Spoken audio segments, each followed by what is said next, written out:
Why does it keep doing that? Alright, fine. I don't know what it is about this one here that keeps duplicating it. Ah, it keeps bouncing for no good reason.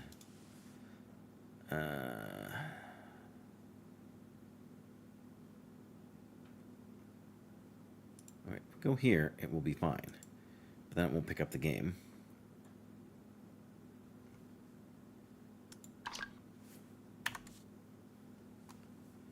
And then... Oh, because we gotta put it to full screen, but...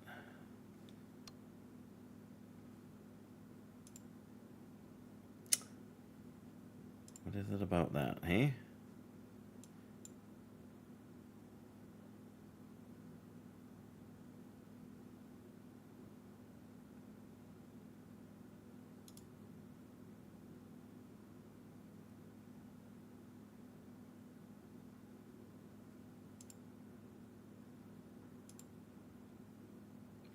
Is it doing it again?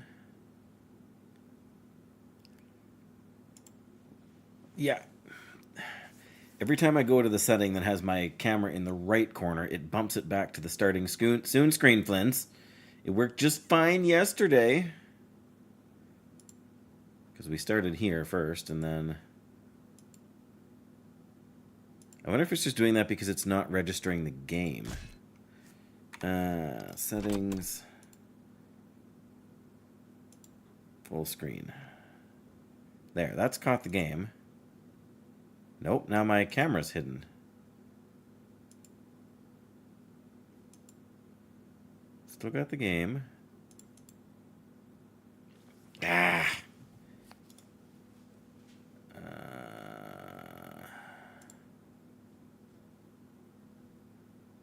Nope, that's not the one I wanted. Because if I put it on this one, then my camera's covering up like my energy bar and stuff. But hi, Flint. I hope you're doing well. There's always some kind of technical difficulty, right? Otherwise, things would be boring. The annoying thing is that it won't go...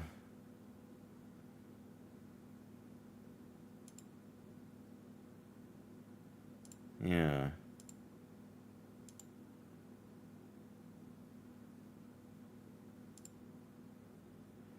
Link scene.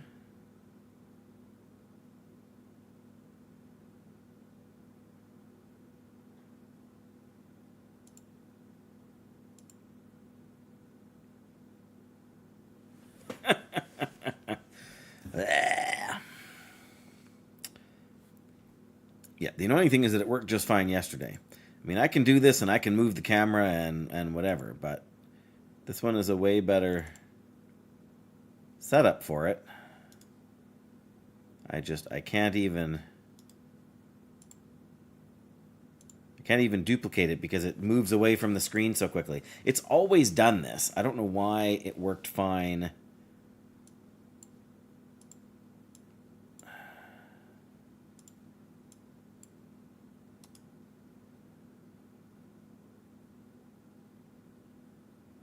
Maybe it's got, you know what? It's because, I'll bet you if I close the, I think it's because I'm trying to do the vertical. Problem is it worked fine until I went live. Once I went live, screwed up. Before that, just fine. I think it's because I've got the vertical screen on there now. So because that's active, because I've got it set up so that when I change screens on the horizontal view, it changes the scene on the vertical view as well. But yes, otherwise you'd be bored, right, Flins? Oi. But yeah, because I'm streaming on the horizontal, or the vertical rather, it's set up to switch scenes. But for some reason, whenever I use, like it bumps up to that next one. Like I can go to any of my other scenes. I mean, this would be better than the other thing, right? Because at least it works, even though the screen for the game is smaller. But like this is my camera feed from my phone, which I don't have active. the Be Right Back screen and all that stuff. But and this one is fine that I usually use for World of Warcraft, or for the Long Dark, I suppose. And then this one that I have with the camera in a different position just automatically bumps up, and it's always done that. If I stop the stream and I duplicate that one, like duplicate this one, so that I have this two that are identical, the one below it will work just fine, and the one above it always bumps up again. Or working, yeah. Bored or working, or both. Can't even see me saluting with the water bottle. Alright, well I guess we're going to go with this today then. Because that's really my only option.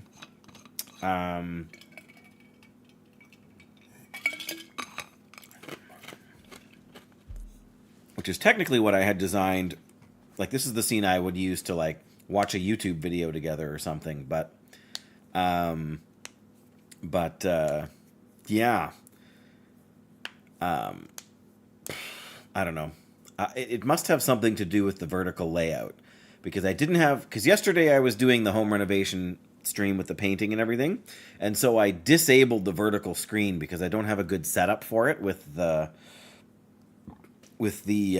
video and audio feeds from my phone camera. Because that's how I stream from a different room. I have to set the phone camera up to connect through Video Ninja back into the... like as an input for my streaming software, but that doesn't hook up to the vertical view properly. But so I finally turned that back on. But every other, there must be something set slightly wrong,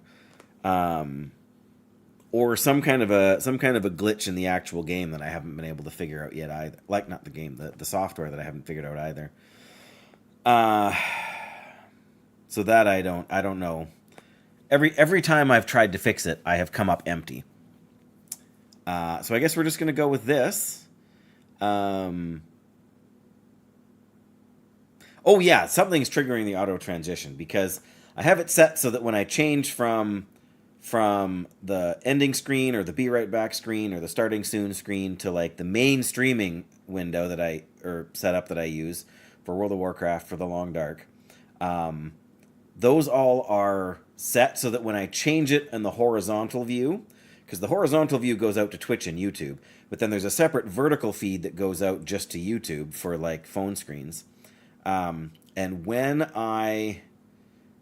so that when I switch scenes in the horizontal view, it also switches scenes on the vertical view, right? So that way I don't have to do both of them manually while I'm streaming. I change one and it automatically changes the other one.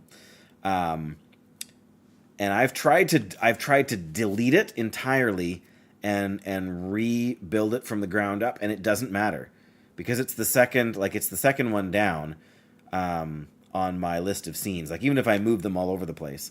Well, I shouldn't say that because I haven't tried. Like, I can drag this one up here. But yeah, see, it doesn't matter where it is in the order. Starting soon should come back here. Watch together. There. Yeah, something is definitely wrong with the setting there. I just don't know what it is. The funny thing is that if I go to this screen, which doesn't capture the game for whatever reason, but if I go to this screen, oh, there it goes. But yeah, then I'm covering up the energy thing over here, and I'm covering up the cards in my hands, in the game. But if I delete the one above it and then I duplicate this one, so I have two of them, and then remove the camera where I want it and whatever else, and then delete the previous one, it still does the shift, the scene shift. So we're gonna stick with this screen because at least then you can see me. I can see chat. Don't delete the previous one. Well, and I did that once. Like, I guess, yeah, okay, so we can delete or duplicate this one. There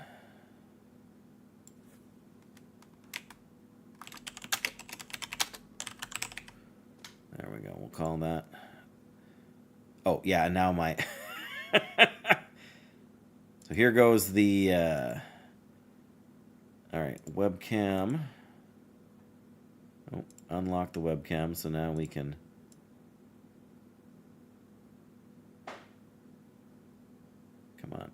There we go. Then we gotta unlock that as well. Nope. No! No! What are we doing here? Alright. You and you, come with me and move over here. That's really what I want. Why is the game capture shrunk? That I don't understand either. Okay, there. Lock that. Lock these two. And then this we need to unlock. Move it over here. Which you can't even see.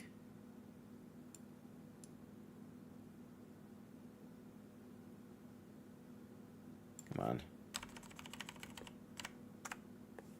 Okay, there. We'll lock that up again. Lock the game capture up again. And I think there, Twitch chat.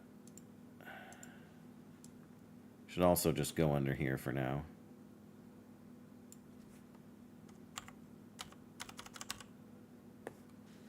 There. Yeah, that's still kind of small. That's right. We'll just do it live. It gets the job done.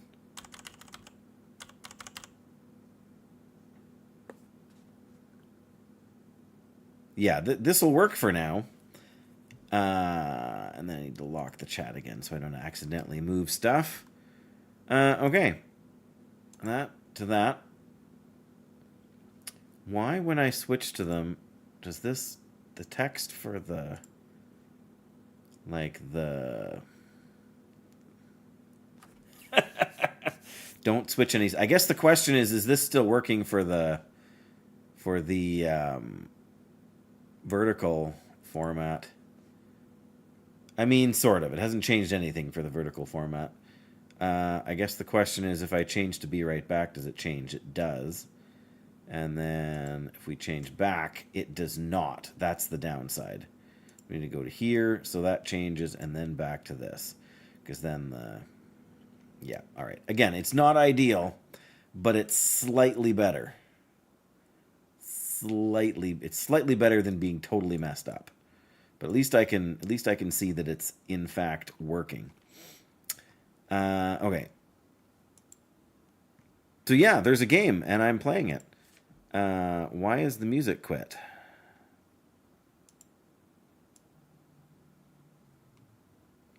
Maybe it's just because the game is paused. Anyway, yeah, it's definitely better than it was. At least somewhat almost functional, right? Well, I think it's just because of where I am in this game. So have you seen me play any of this game, Flynn's, or anyone else play this game? Graphic put me onto it. Yeah, so it's a roguelite type game. The closest thing I could compare it to is Slay the Spire. Which, if you haven't seen Slay the Spire, I can't help you. But it's basically a dungeon, and you go room to room forward. It's got this really cool art style that I like, where the entire game is just made out of, like, this is where I fought enemies before I ended last stream yesterday, and just all these 2D layers that they've layered on top of each other to, and so then you go into the camp. So the only difference between this, or the main difference between this and Slay the Spire, best $8 on, yeah. So the battle thing is similar to Slay the Spire, except it's from a first-person perspective instead of like the side-scroller thing. But so if I unlock this door, then I go in to fight the boss. But whereas Slay the Spire has like a camp where you basically choose to sleep or to heal or to forge, or sorry, sleeping does heal. This has a whole bunch of different stuff. I can cook in this cooking pot. I can light a fire. Like, if I rest here right now, I'm actually going to take 10 damage. Because there's this, and we don't know what it is, and there's just take 5 damage if you rest.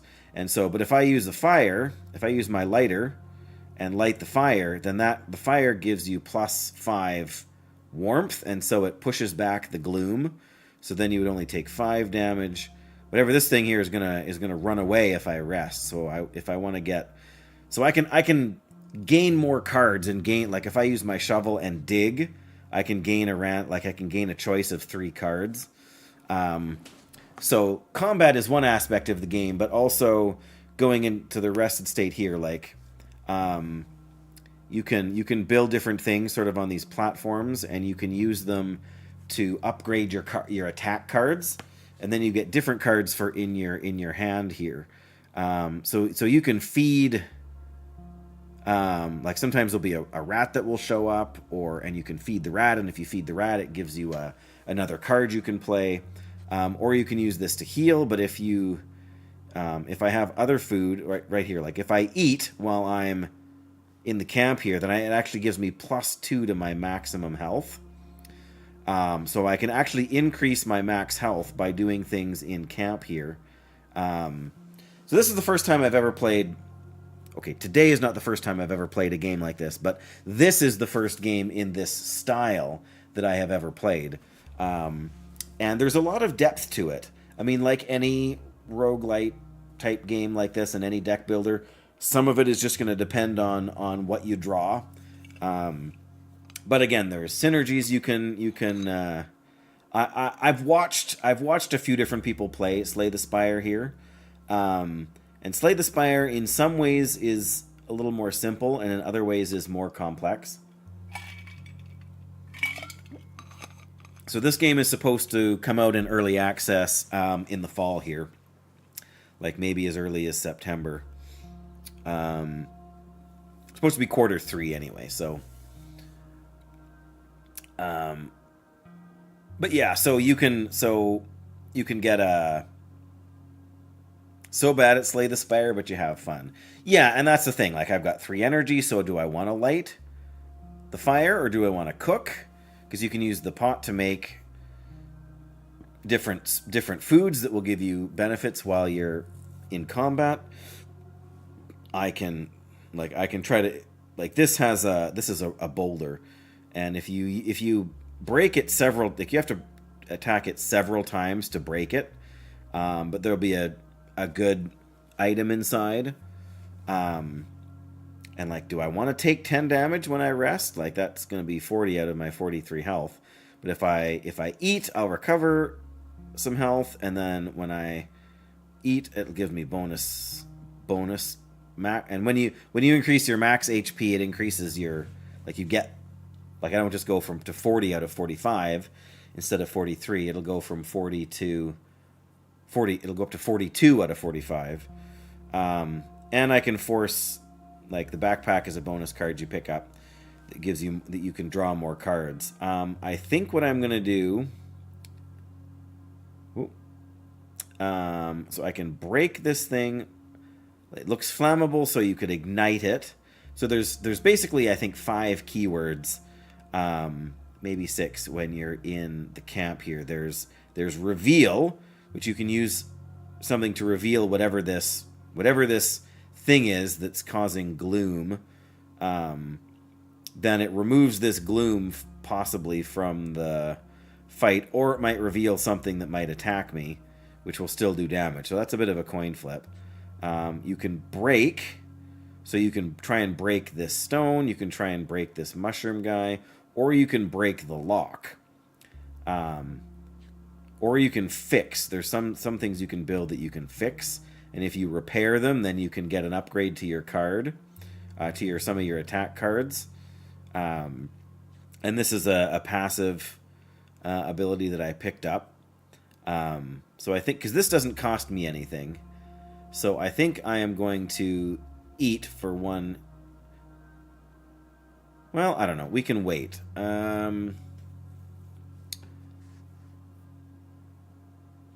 Okay. I'm gonna light the fire to reduce the damage we'll take. But again, this is all done in overlapping 2D panels. So it's very, I don't know, and it mixes well with the card aesthetic. So I really do like how that plays out. So, and you can always bash, which deals damage to you, but if you really just have to escape, like, because these things will stack, and if we rest, there'll be more of them. like after we rest, there'll probably be 15 or 20 total damage, and the fire will only counteract 5. You can light the torch over here, but it only counteracts 3. So I think I'm going to use the shovel here to dig, and then I think I'm going to use the tool to break whatever this is. Because I'm willing to... I have enough healing items in combat that I'm not super concerned about losing a little bit of health. But the more time you can spend in the camps doing stuff, the more you can buff your combat cards. So yeah, when you dig in the thing here, I get three choices here. So these are all the attack cards are like grayish purple, and all the camp cards are green.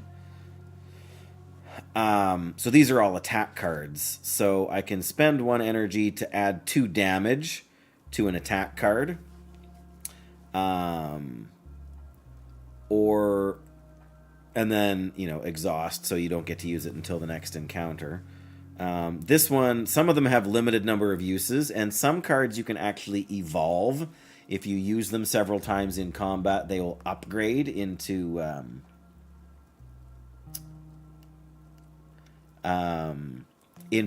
better version of it.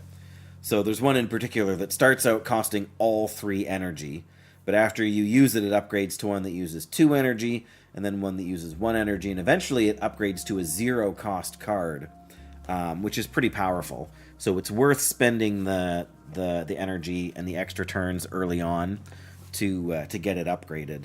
Whereas this one has 9 uses, and then it becomes... And then I'm not sure if it breaks or what happens, but it lets you deal 4 damage, but then it makes a thing that gives you an absorb shield temporarily. Or there's this one costs 2 energy, but it deals 4 damage 2 times, and then gives you a stack of absorb. I've never taken this card before. I already have one of these in this deck.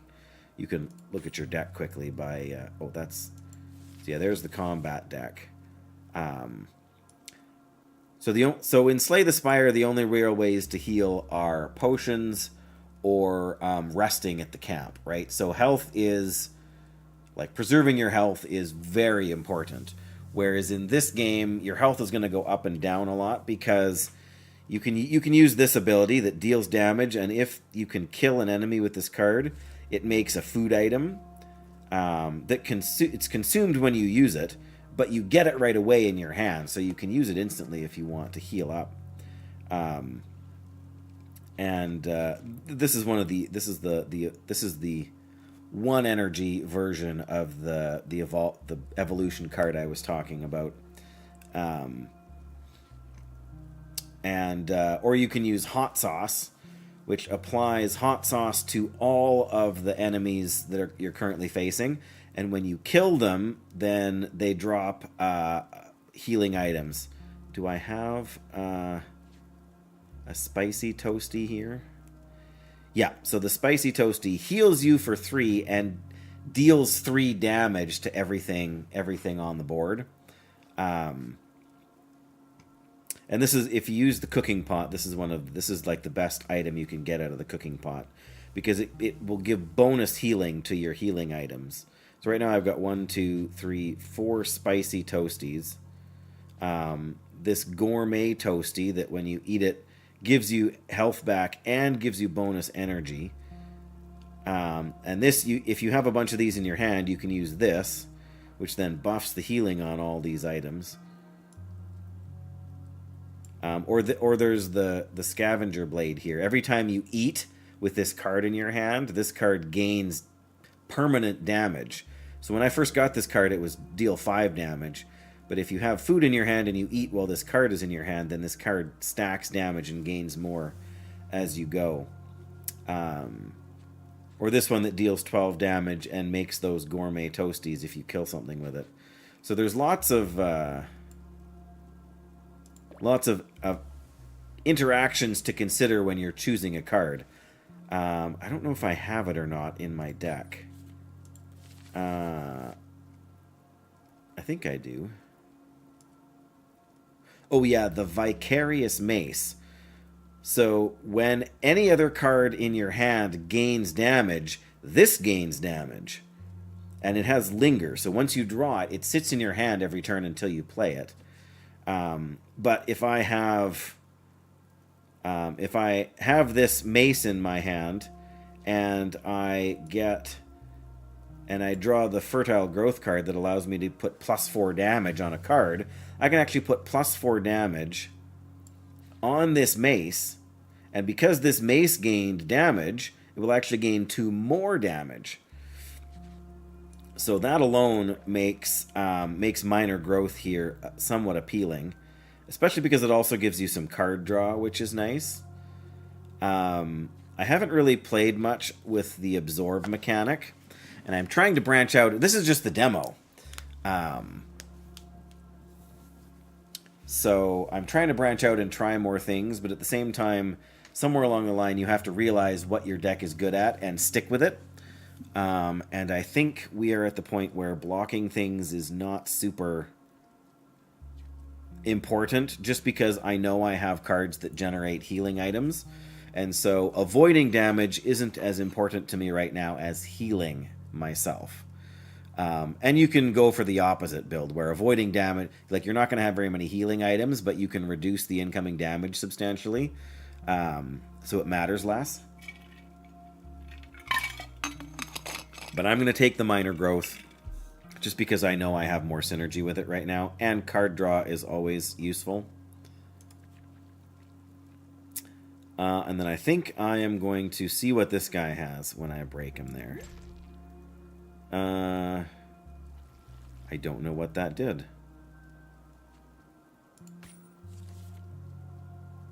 It used up the card. I don't know. So yeah, now if I choose to heal, then it will buff my overall health, with that, which I think I'm going to choose to do. Now, I could use the backpack. Like if I just end my turn and rest, then all of these cards will go away. But I think I'm going to use this to draw cards and see if I can get any more. What do you call them? Any more healing items? Because then I can increase my maximum HP even more. And of course, I don't get them. But it's worth a try. So, or at least sometimes it's worth a try. Especially if I had energy left, it would have been worth a try. But so we took 5 damage there. And we're going to draw a bunch of cards again. So yeah, so it shows you here at the bottom. You can ignite it or you can break it.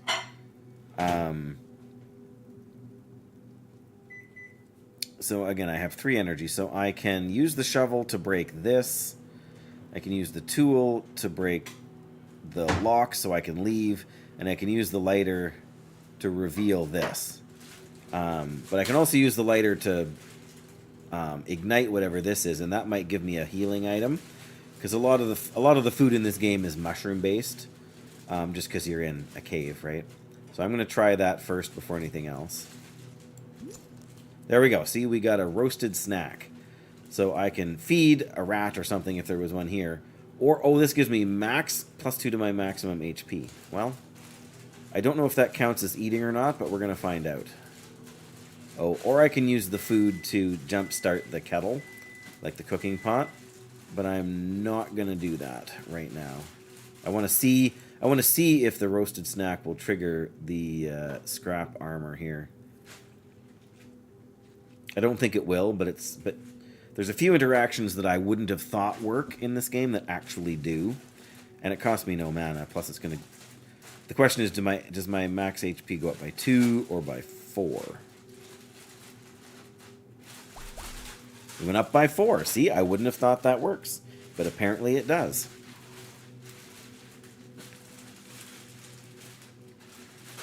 So I've got 2 energy left. Yeah, let's break this.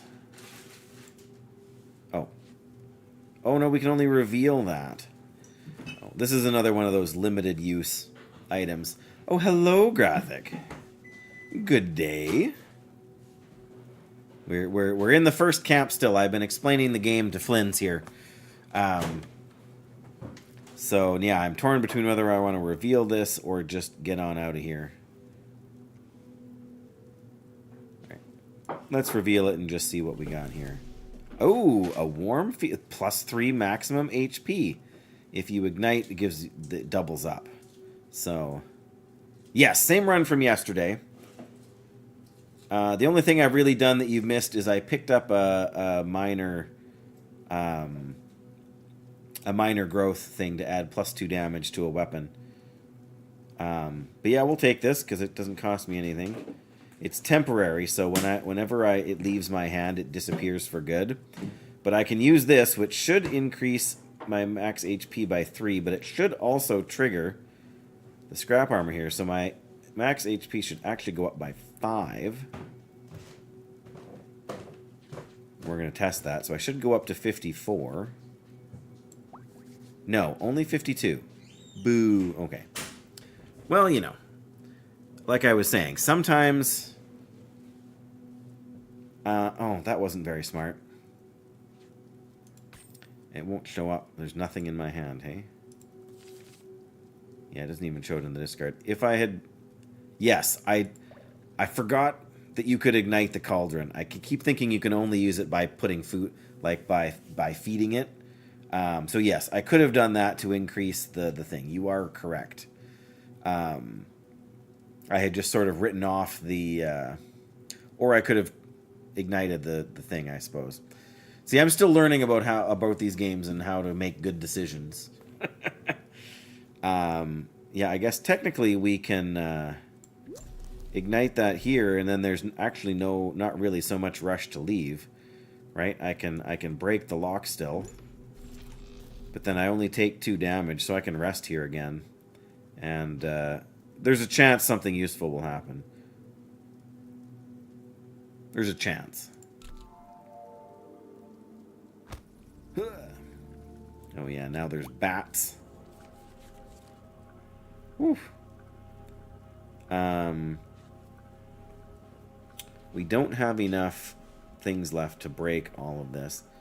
So we can reveal it, we can ignite the bats, or we can break them. Let's try igniting them and see what it does. Because I don't think I've done that before. Oh, it just reveals them. There's more to be discovered. Small break from work? Yeah.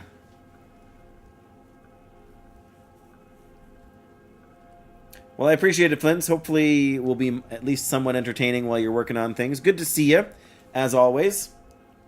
Yeah, I do hope to be doing this just a little bit more than I was. It looks like it's provided some warmth for some reason by igniting the bats. There's more to be discovered, so we can use the... I've never really done anything with the bats. I always usually leave by the time they show up. So I think I'm going to try the flashlight. Oh, I can't. There's more to be discovered here. Well, what do I do? Break them or ignite them? I've got nothing left to ignite them, so I guess all we can really do is break them, right? What did that do for us? Nothing. Sometimes this game confuses me. Well, we got the energy to spend, so let's just... How many more times can we hit it to... I think you got to hit it 3 or maybe even 4 times to break the stone. We'll have to try it again. One of these days I'll learn what I'm doing.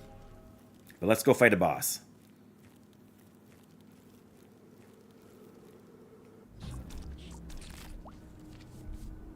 Alright, spicy toasty. Plus 3 healing. So now... Oh, see, here, Flint, Graphic, here's where the soup would be really good.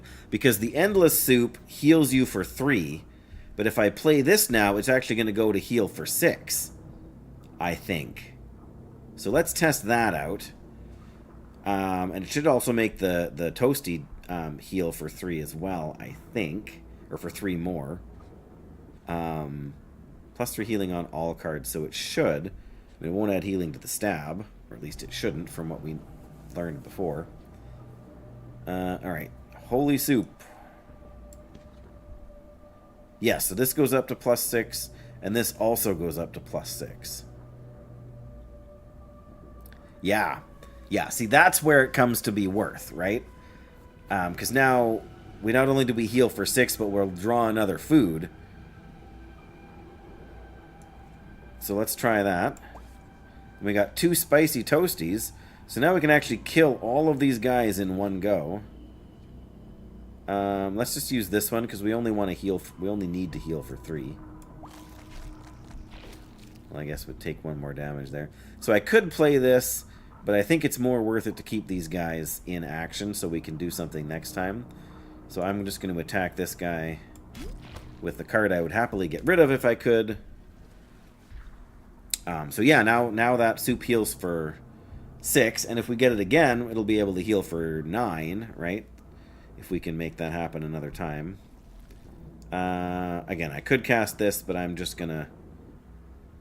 Our health isn't very low anyway, so this would be a waste for healing. We're only going to take 3 damage anyway, which is not bad. Here we go. So now we can use the fruiting limb.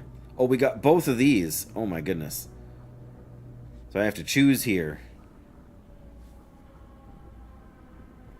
I think the play is fertile growth on fruiting limb. That'll put the fruiting limb up to 12 and this up to 16. We don't need the card draw right now because we don't have enough energy as it is. But yeah, the more damage fruiting limb can do, the better, right? Well, that's true. That's true. I guess we could just not play the Vicarious Mace because it stays in our hand, right? Minor growth first. Yeah, because you never know what card you're going to get. This is very true. But yeah, if we play them both on here, then this will gain 4 total damage as it is. I was just thinking we would attack with both of these, but it is worth waiting to get more of the synergies going. So minor growth. We got hot sauce. That's probably worth playing right now, hey? We're never going to get more enemies on the screen than we have right now.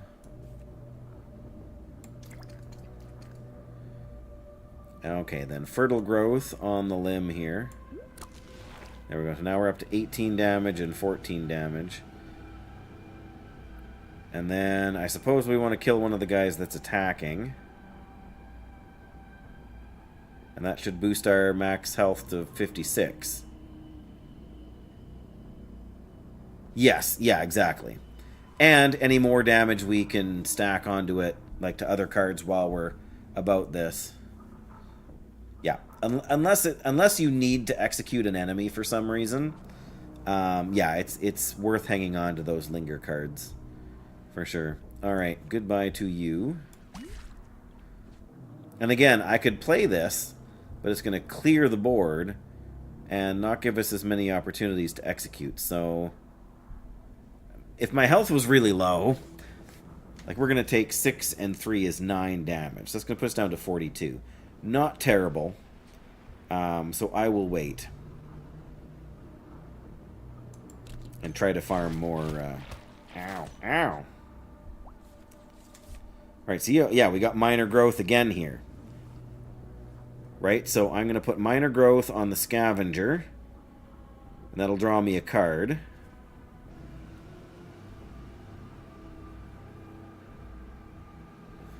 Right, yeah, that's a good point. Yeah, he will eventually call for reinforcements. That's true. So at some point you do need to how...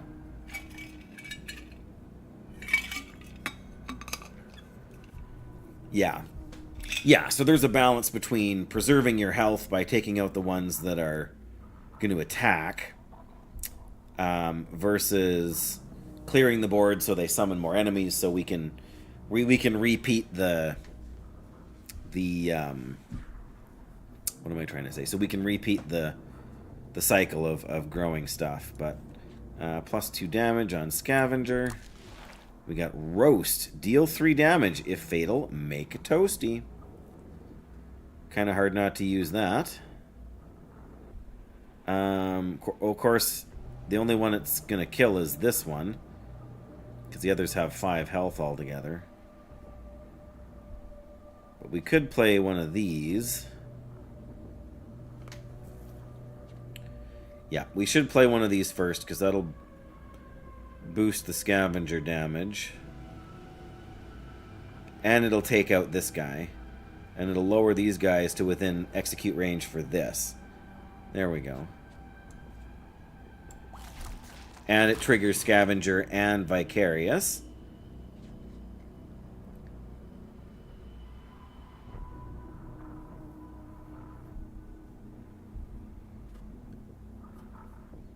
Yeah. So I guess... So if I deal 3 damage, then I make the toasty, right? Because if I use the spicy toasty, then I will kill the remaining 2.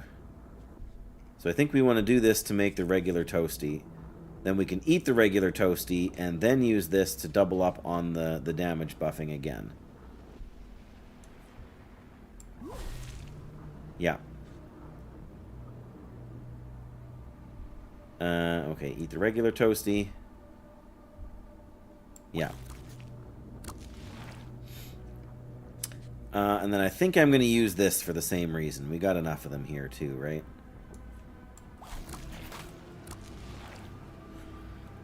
I mean, we could just keep... We could just use several of these now just to keep buffing the damage. I suppose I've got some room for some healing too.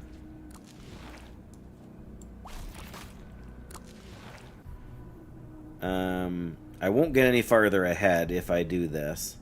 So I'm just going to hold off here, I guess. And I guess we'll attack so we're not wasting energy. Because this guy doesn't linger, so... Alright. End of the turn. Ow. Yeah, see, now he's going to summon some friends. Oh, I want that. Yeah, the only downside is that I can't keep any of these cards in my hand. And I'm not going to be able to kill him, but... Well, could I kill him? 12 and 30 is 42. But I'll still be short 11 damage. And I can't do enough. Well, technically that's enough, but I would need 5 energy, not just 4. Alright, well...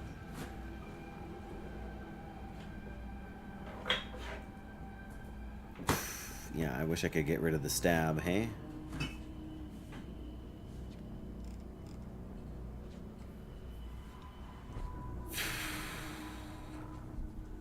Alright, well...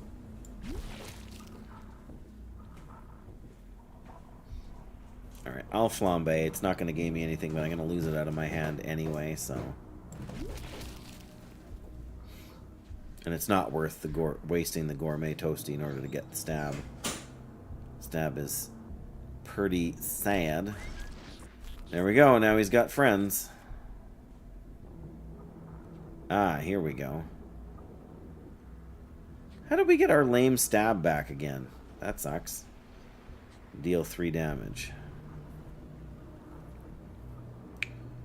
So we can play this on this guy.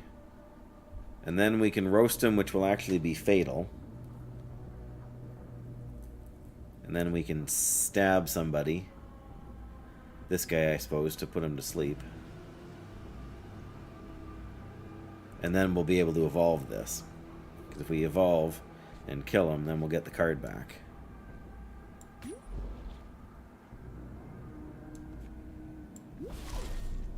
There we go. Evolve now.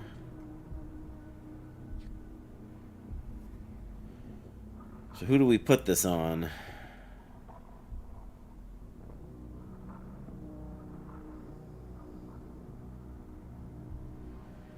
I think probably we should put it on this guy. Oh, But if we put it on that guy and stab him, then he'll actually die. And we'll get the parasite back again.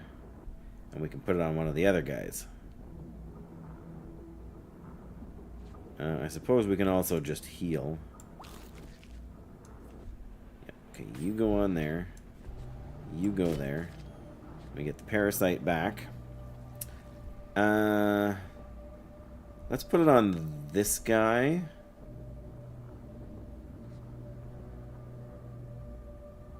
Because I think the order of operations... Right, yes, before I heal, you're not... Well, yeah, you're not wrong. Well, yes, you're not wrong. I should have waited to heal until after we had done that other 2 attacks. You are not wrong. Because then we would have gotten the parasite back anyway. We could have put the parasite on this guy, and then... and then it would have done damage to them as well. So the question is, after shield, do they attack, or... Like, it should be sleep, then heal, then attack. So this guy should be attacking next turn, I think. So we'll want to get him out of there sooner. But you're right, if I'd played the healing now, then it would have done the 4 damage to him.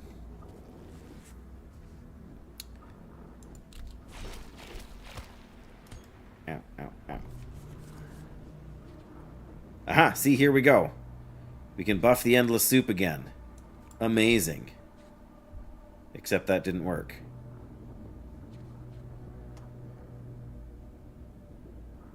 What? Why didn't that work? +3 healing on all cards.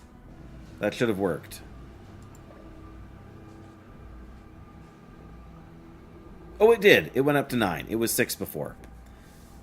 Good grief. Okay. Yeah. Yep. I don't know how I miscounted there, but I did. Okay.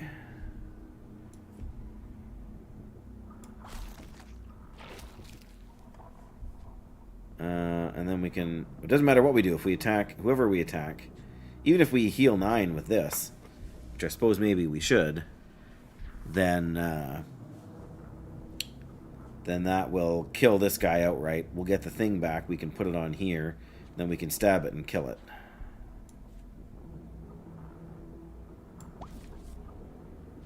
Yeah. Then you go on here. Then we stab you and you're gone. Then I get it back again, put you on the boss. Oh, and we can outright kill him now. Yeah, that's just... I mean, we could hang around here all day fighting this boss over and over again, but...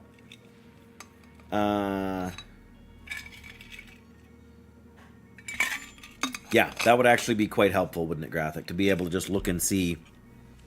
oh, I played that card. Did it trigger, or how? Or even just so you could see the order of operations, right? Like for the execute card, or for the if fatal cards, you know, like to be able to look and see, oh, I played if fatal, it killed that thing, even though it was technically the parasite damage that killed it, because I played the card.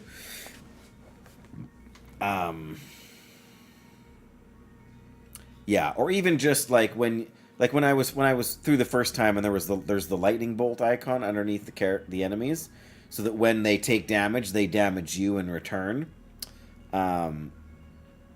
So that you'd be able to go back and look and say, oh, that's what that effect did. Unlock or reveal and gain energy, draw a card. But it's only got 3 uses. I have never actually taken this one. Possibility Crystal is super strong because it does everything. What is it? Reveal, unlock, fix, feed, break, dig, or... There's 7 camp conditions. I always forget about feed. Or the friendly ember. I do like that warm feeling there. Yeah, it would aid in your understanding of what happens in the game. I do like the warm feeling. Yeah, because then if you ignite again, you can actually boost your health even higher. That's probably pretty strong. I don't have, the only thing I think I have that will fix is the tools right now, right? So it would not be bad to have something else that would let me fix. Because we've got this for reveal and ignite. We've got this for reveal. And break or dig or break or fix. So we've only got one dig, we've only got one fix. We've only got one ignite. But while this gives you, this would give me one of everything. So warm feeling is good to boost our max HP. But if we don't have the lighter in our hand to ignite again, that's not going to stack all that hard. This is just so good. I'm a big possibility crystal fan.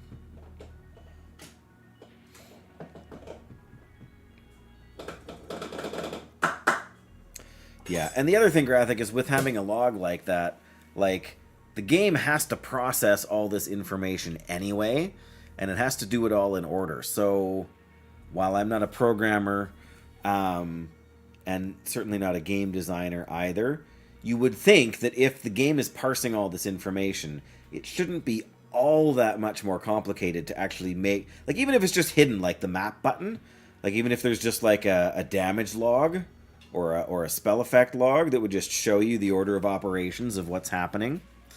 Then when you get a new thing, you wouldn't have to...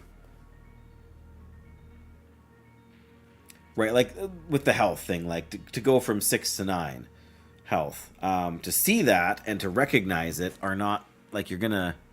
Like you might play the card and I just misremembered what the number was at. And so it seemed to me like it didn't work. So it looked like, in my head, a bug or worse, my misunderstanding of things.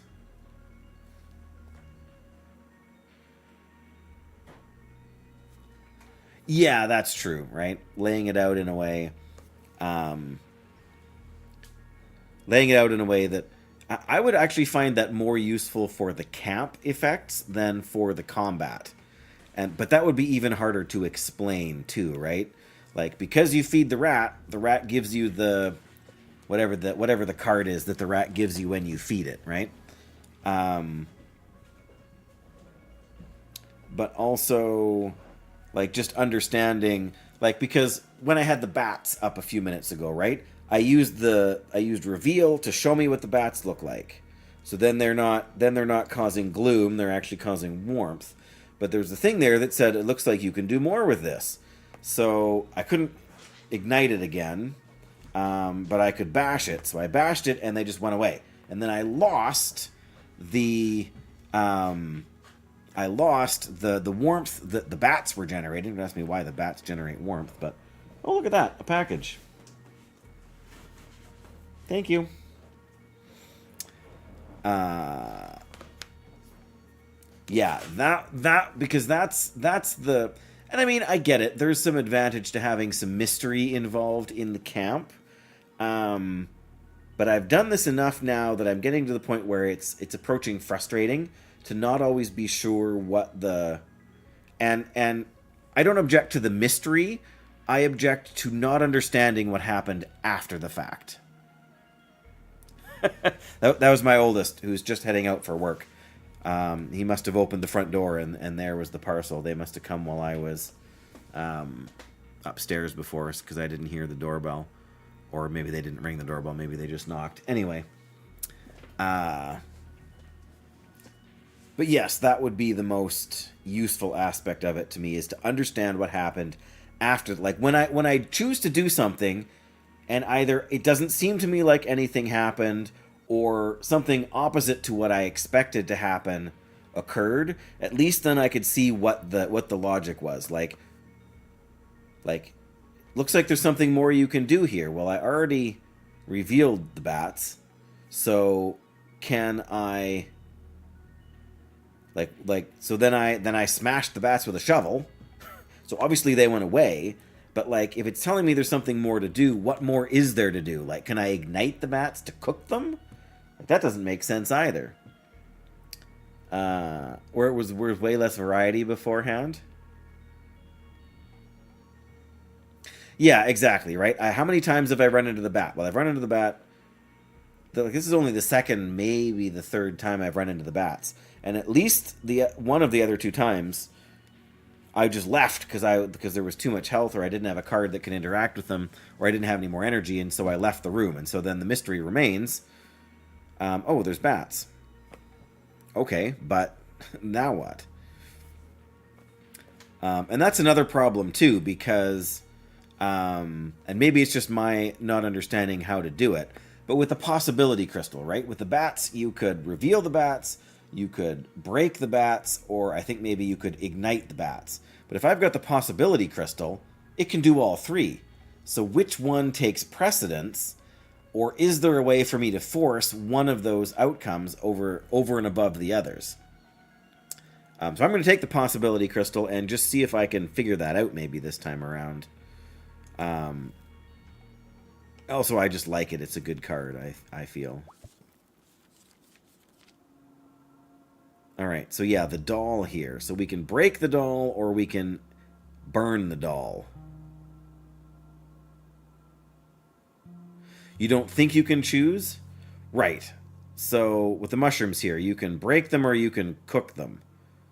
Okay, that's fair, because those two don't, like, other than the possibility crystal, those don't appear on more than one card. Right? But yeah, it seems to me like you 15 damage. So if we're going to ignite anything, we got to ignite the fire, and then we don't have anything to dig. So, well, I guess we can dig with that if we want to. But I need to clear, if I don't want to take any damage, I need to clear with the fire. I need to ignite the fire, and then I need to break that and break this. But I only have one, I mean, I can bash, but that's kind of a wash, right? If we ignite this, I get an item I can consume. I know that. But I don't remember the doll.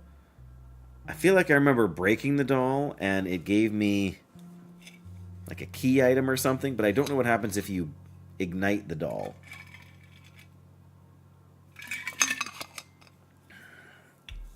So I'm gonna. All right, we're doing well enough with healing in combat that I'm not too worried about taking some damage in the camp here. So I am going to use the lighter to ignite. Oh, the mushrooms are covering the pot too, so I can't use the pot unless I get rid of the mushrooms here. Okay. Okay, I'm going to use the lighter on the doll so I can figure out what igniting the doll does. Because if I use this, I don't know what effect is necessarily going to happen. I can use it to get rid of the mushrooms after if I want. Or to light the fire if I decide that's the route I want to go. Let's light the doll on fire. She doesn't look like she wants that, but a finger. Great. I'm pretty sure that's what you get if you bash the doll too. So technically, if we get rid of the thing here, we can use that to trigger the cooking pot, which I think maybe I want to do.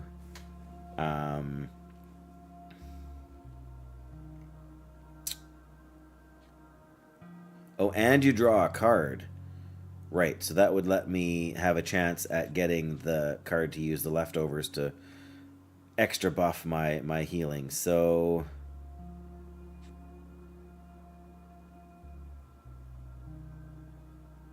let's just break it. Oh, we still get the foraged snack. So whether you break or cook, you get the same snack from those mushrooms. Right. So now we can heal, or we can feed something.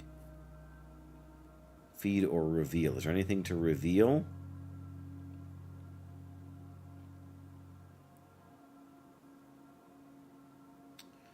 Okay, I think if we feed the tadpole several times, it will turn into a frog, and we can use the frog to delete cards.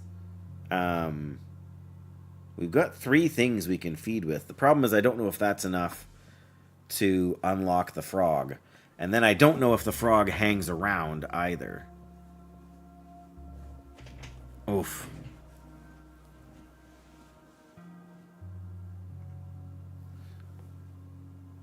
If you eat or if you feed, +2 healing. Okay. Well, I don't really... But is that permanent? It must be permanent.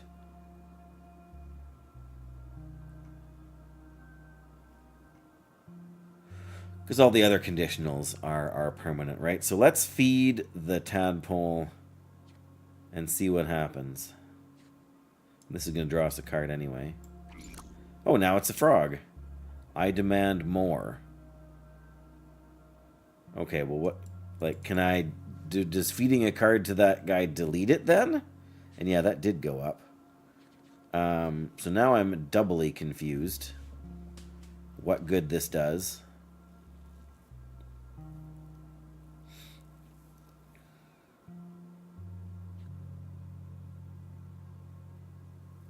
Because, yeah, I feel like feeding him a card is going to delete that card from our... I was hoping we could, like, click on it, basically, and use that to delete combat cards. Because we hardly have any card. Like, our camp deck is very small right now. And while, you know, late in the game when the flashlight's battery is dead, I might want to get rid of the flashlight. I don't even know if the card draw... remains after that, but okay, let's cook then in the pot. Make soup. Oh my goodness, how much stuff do we have? We can... Okay, so do we want spicy soup? Deal 3 damage to all if fatal, make a toasty, and it's persistent. See what it does? It seems like it shouldn't, right? But then how many times do you feed the darn thing before something happens? And do I want to risk losing all of my feeding cards, right? Oh, growing soup, +3 damage on all cards. Or unholy soup. Take 5 damage, draw 2 cards, gain energy. I want the growing soup. I think that's pretty strong. So let's use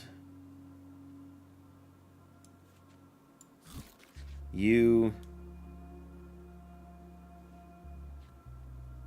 and you. And then we can take the growing soup.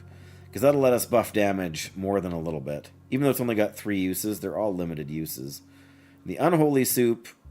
Like, I can see why card draw and gaining energy would be good. And 5 damage isn't crazy, but it's enough. And this is just... to scale the damage on our cards. We'll take that.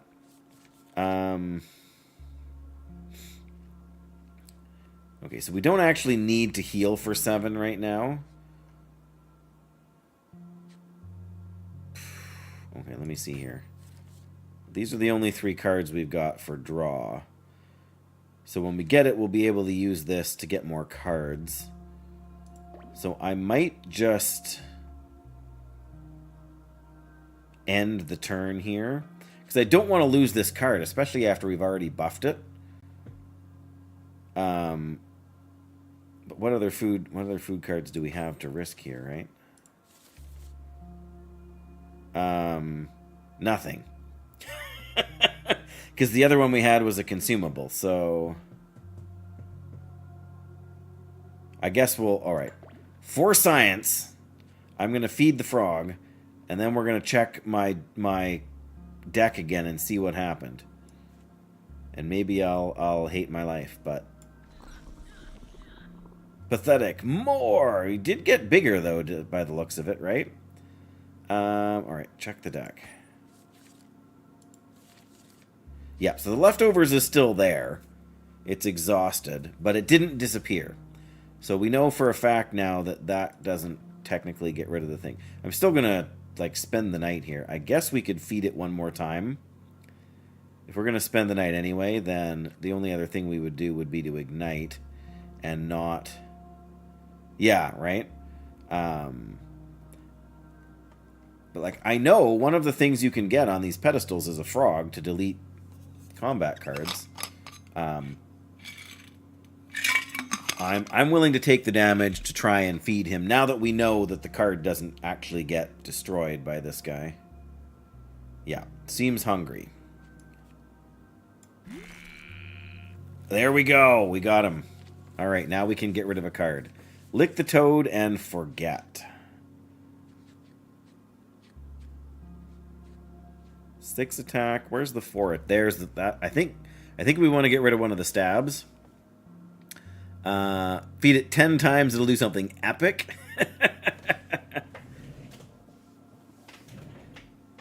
Yeah, exactly, right? Like, where's the benefit come from? And this is the benefit, that we can get rid of one of these cards. And I think the 4 damage stab is the right play, right? Because these are basically useless now. Goodbye. And then we will rest and see what we can do tomorrow.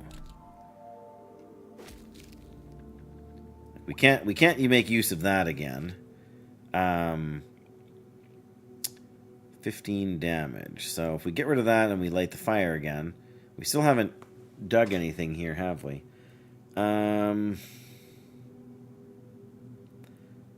Okay, if we ignite the fire and if we get rid of these mushrooms, then we will have... then we'll go back to only taking 5 damage. So before we do anything else, let's use the backpack. Let's get everything out in our hand. Oh, that's the only card we have left. Well, it didn't waste us anything. So we've got 3 energy, so we can dig, we can get rid of the mushrooms, and we can ignite the fire, and then we'll still only take 5 damage. Which sounds good to me. You sell them out specifically for toad cards. Yeah, exactly, right? And when I've had like the gloom or whatever, like, at least with those cards, or especially when you can add like the seasoning effects or the if fatal effects to those stab cards and then buff their damage, they're not actually terrible, but it takes more work to get them upgraded. So if you can just get rid of them early on, because that's the problem. Like, if I have any of the other camp items that allow you to buff your cards, when you go to use them, it pulls up 3 random cards from your hand, right? And if one of those 4 damage stabs is what shows up, like, basically that's not, like, that's your last resort. So you want to use any of the other cards instead. And it limits your choices too. So getting rid of them when they're still super low damage. Like, I've had a frog come up and been able to use, or something, when I was able to forget a card. And I ended up forgetting a 6 damage stab that had if fatal on it, because the other 2 cards were no good, and that one was the least desirable of them, and being able to draw your good cards more often is always better in a game like this. Alright, so let's use the tool on the mushrooms. So we get a food card. That's great.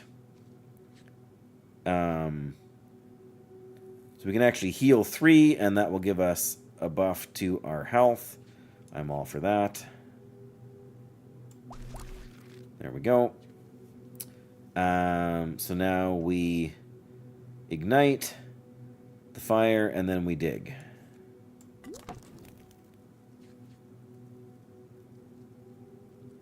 Yeah, unless you've taken one of the yellow card effects. I keep forgetting what those are called. What are they called? Foresights. Unless you take the foresight that, because there's a foresight that means you always have to take the card that you're offered. It's kind of a risk-reward kind of thing, too. I mean, I could bash with the shovel and I could just leave, but let's see what good stuff we got in here. We got another distant shadow. That's nice. Assassinate. 12 damage and draw 2 cards. Well, that's not terrible. Because it lingers, we could buff the damage. Foresight. Yeah, there we go. I already have a flambe, so I think we don't want that. Do I want to have another distant shadow? We're still fairly early. We can evolve it fairly quickly. But I feel like having a higher damage assassinate that will linger in our hand is pretty good. Especially because we might end up in that situation where we draw a bunch of healing items and then don't have much damage. So having the linger card is pretty strong. And plus, if it lingers there, we can hang on to it until we can use the growth cards on it to buff its damage. So I think Assassinate is the way to go. And then yeah, we have to rest now because there's nothing else we can do, right? I mean, we could bash and leave. That deals 5 damage as well. But I feel like if we rest, we're still taking 5 damage, but then there's at least a chance that we'll be able to do something else, even if it's just, you know, smash some mushrooms so we get a few more health back.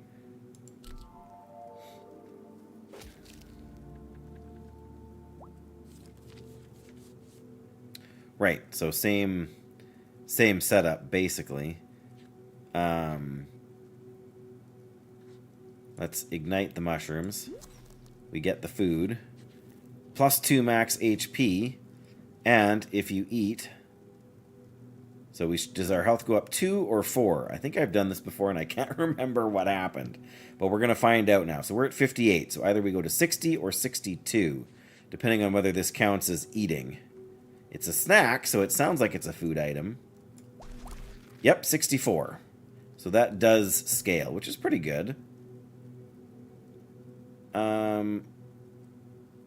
There is nothing else actually to interact with here now. So we either break, or well, either way we break the padlock and go on. But that's all right. We got 4 more max health out of the deal by hanging around a little longer. That's pretty good. So let's smash that. And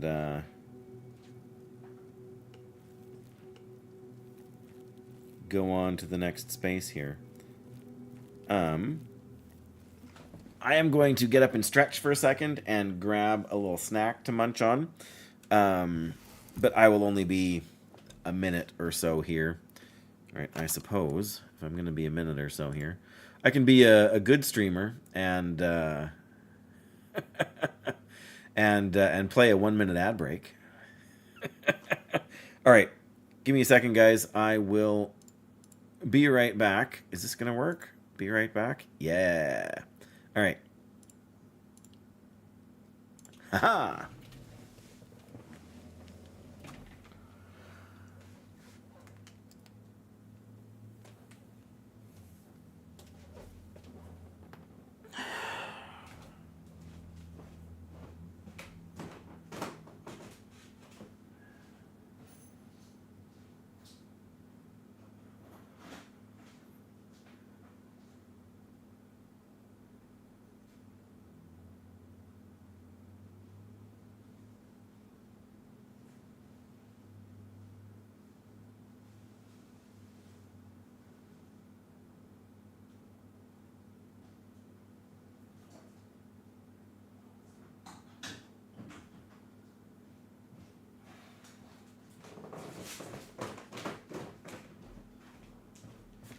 Totally forgot to mute the stream.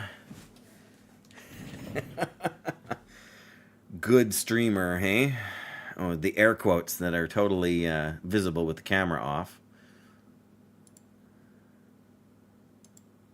There we go. At least that still works. Yes, good streamer. Yes. Because that's such a problem I have, Graphic. Yes, okay. I'm gonna mute just so you don't hear the plastic crinkle.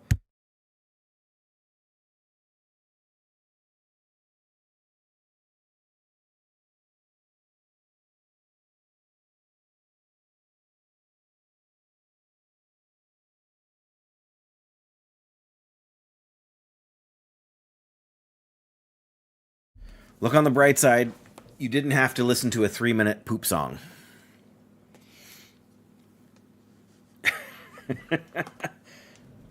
But yes, as soon as I was on my way back down the stairs, I realized that I had not turned the microphone off. But yes, I stretched and...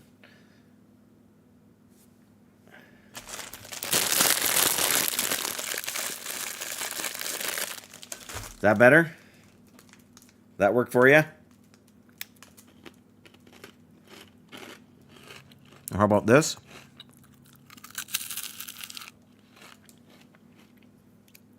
I don't know if that comes through the noise gate or not, but do you feel better now?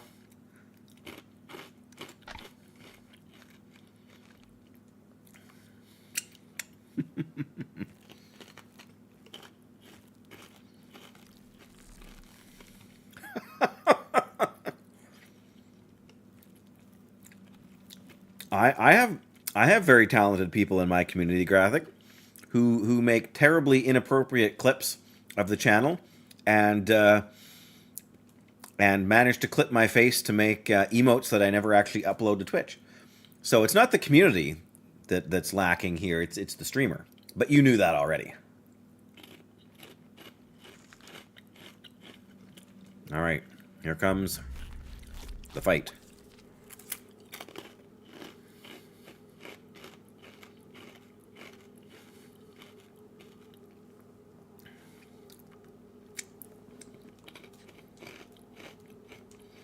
Right, so now the only thing I can play this on, if I play it now, is the stab.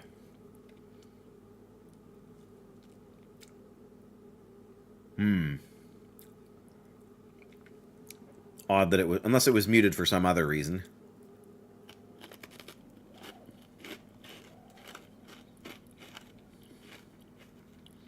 Alright, well...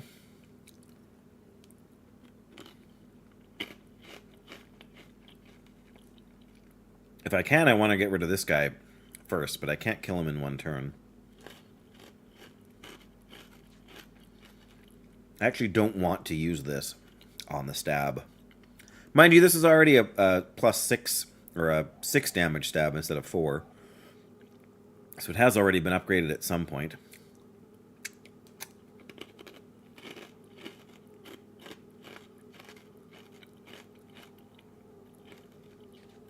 Well, let's play it on this guy under the theory that he's going to do damage next turn. And then...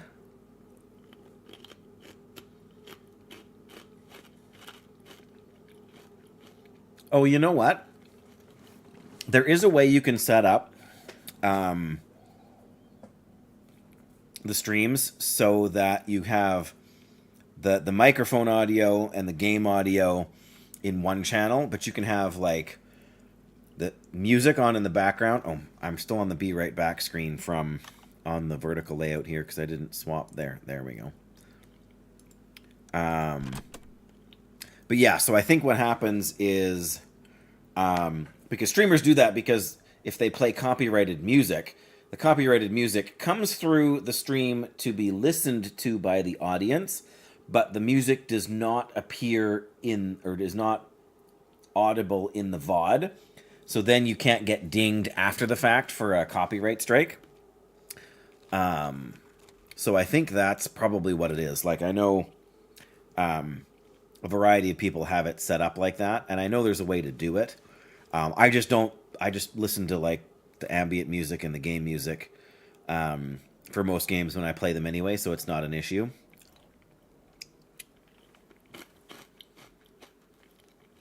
But because I've gone back and listened to VODs from other streamers too, and, like, VODs that I know I was there for. In fact, one in particular, there was a song that was playing on just in the background on their stream, and I think it was a Persona song, and I was saying, and I actually said something in chat about the song. You know, like, this is like, I love this song or something like that. And the streamer acknowledged me in the VOD, but there was no music playing throughout the whole thing. Dual PCs, yeah. Yeah, he probably doesn't have difficulty with his scenes transitioning unintentionally. He's too smart for that, but not this guy.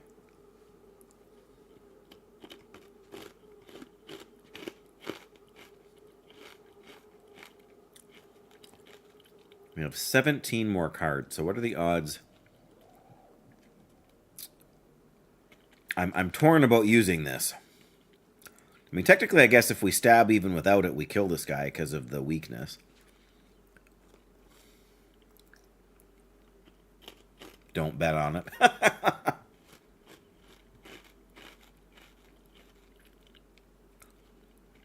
I'm not sure about using the soup right now either.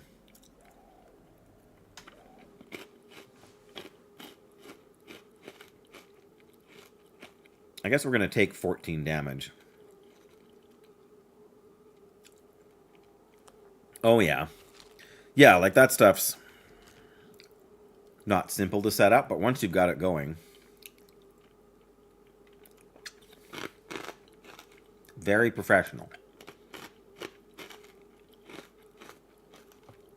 Well, I've known him for a long time that you don't come here for the quality streamer. Exactly, right? He's earning his income from it. I'm slacking off and not painting when I could be. But I'm also preserving my sanity, which is hard to put a price tag on. And to be fair, some days I have a tenuous grip of it anyway.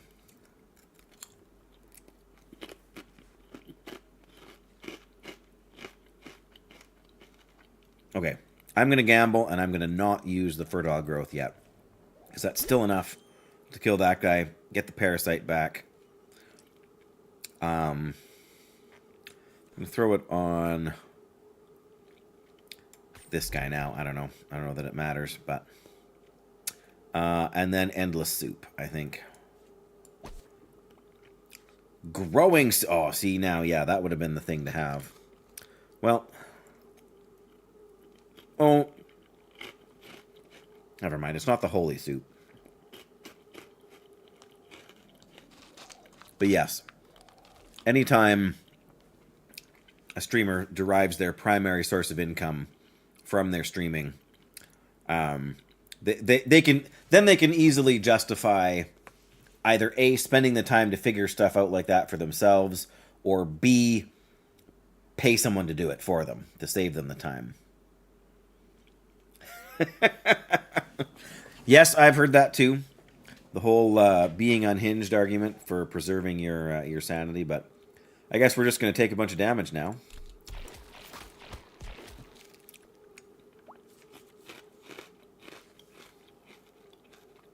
Aha, Vicarious Mace.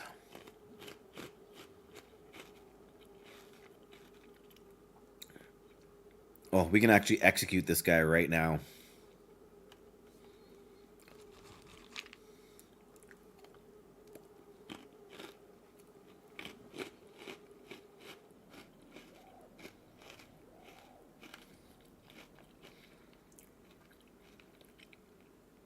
I appreciate the fact that you can actually counteract the rage once it's cast by doing damage. I should have put the parasite thing on this.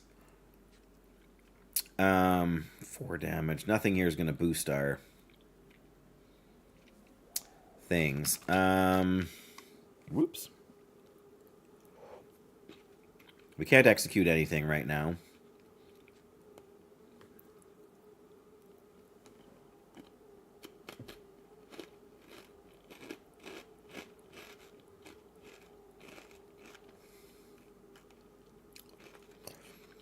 Yeah, I know. I'm just saying this has enough damage to actually execute this guy. But you're right, getting rid of the one that's going to deal damage to me is probably the better play. I was just debating if I wanted to use this now, or try to, hang on to it so I can boost its damage with another combo later on.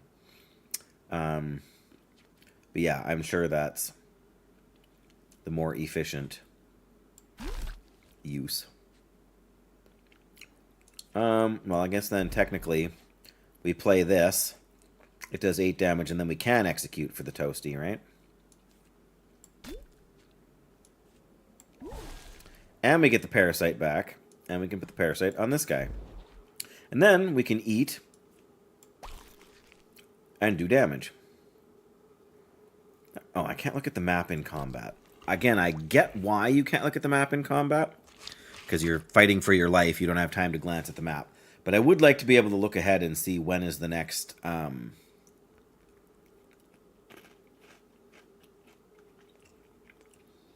Yeah, I suppose. I don't know why I got into the habit of hanging on to those flash charges. Because I think in my first playthrough, I used them all, and then it was a dead card, and I didn't realize there was a way to get rid of cards. Oh, here we go. Minor growth on the parasite. Ooh. Do we want to put the other minor growth on the flambe? Or on the other assassinate? That's a tough one.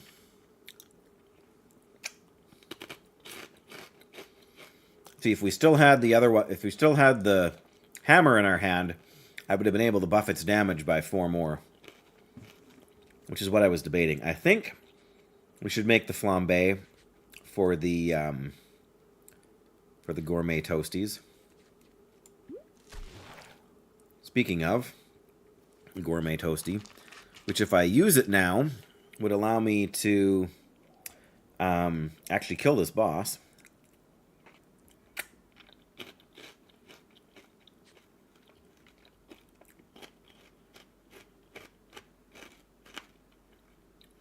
Yeah, it's like lay on hands on your paladin. If you never use it, there's no point in having it.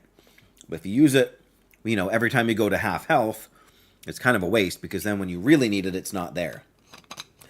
But if you save it until you really need it, and then don't use it anyway, you may as well not even have the ability.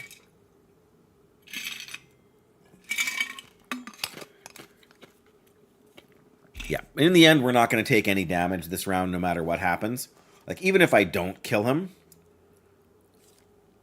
we're not going to take any damage right now, which makes me tempted to wait. Because we can execute him with this right now, which will linger in our hand. But I would kind of like to have a couple more. Oh, this is the +8 gourmet toasty, right.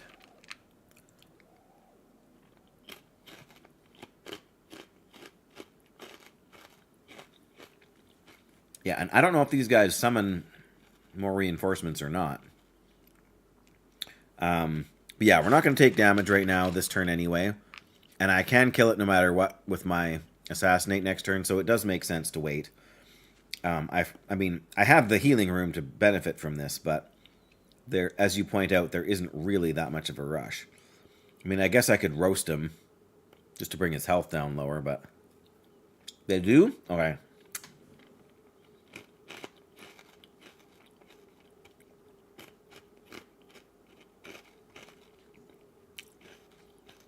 It's going to deal 11 damage to them, and he's only going to have 7 left, which means if we cast any healing on ourselves, we're going to kill him no matter what. So let's just go.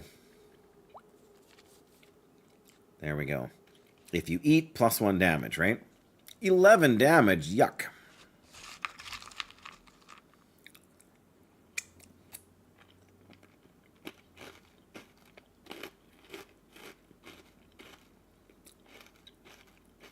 Yep, I can see the benefit to that too.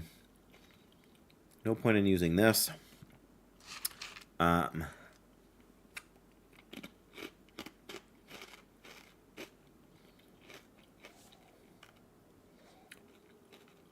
mean, if we deal 3 damage, that should neutralize his, his attack there. Yeah, so now he's asleep again.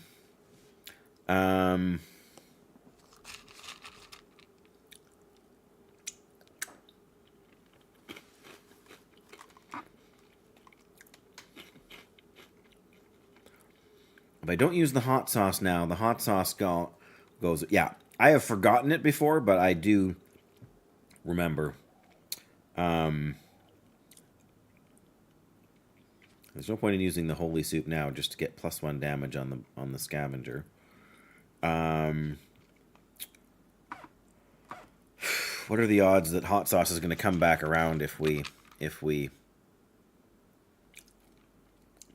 Well... It's 1 spicy toasty. It's not all that valuable. Plus it'll deal 4 damage. Let's just see. There we go. +3 damage on all cards.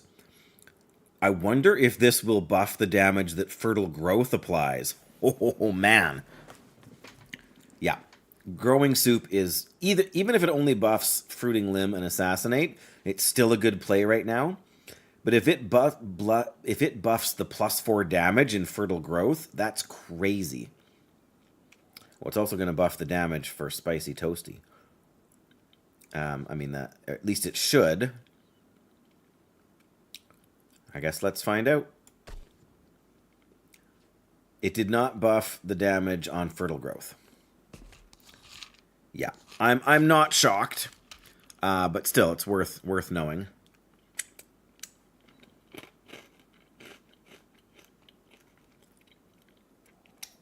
Yeah, that would get pretty overpowered pretty quickly. That's one of the reasons that those soups only have like a relatively small number of charges. But I think we're better off buffing Fruiting Limb here.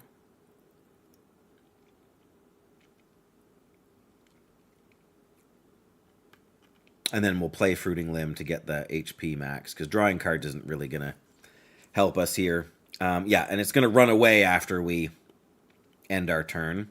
It says it's going to run away after we rest, but we're not resting, we're ending our turn. Which is clearly different, but obviously I know what the game means. So we need to kill it before the end of this turn, or we'll lose our opportunity. Alright. Fruiting Limb, 21 damage. I mean, we could sneeze on this guy, and he would die now, but let's get ourselves +4. The Practice Dummy, that's the one I've never used before. The Toad Not Taken. Coffee Station? Drink some coffee, you addict. Oh man, what does that do? It's only one... We have to fix it. It's only one energy. Have you ever seen the coffee thing before, Graphic?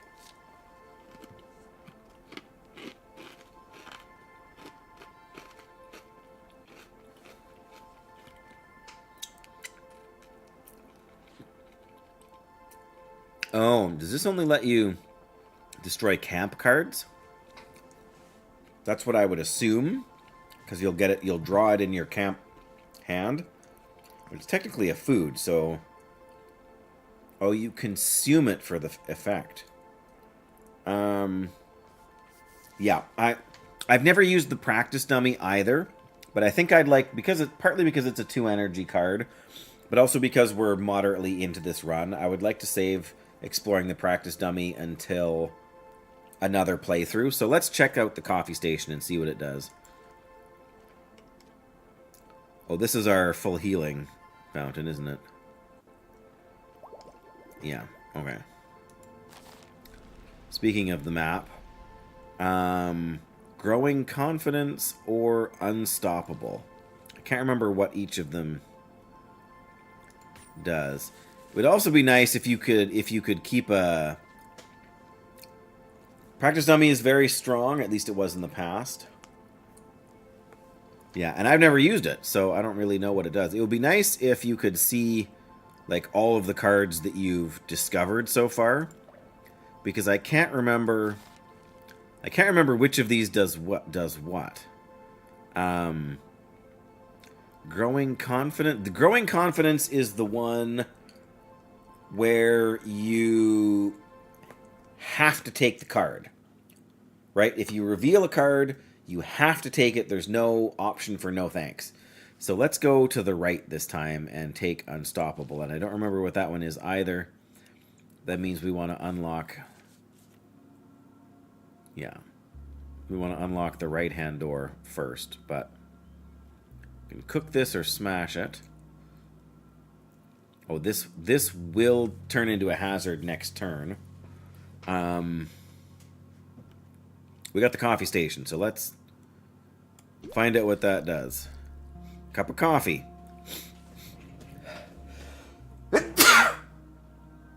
Excuse me. We can feed with it. Or we can draw a card and gain 1 energy. That's not shabby.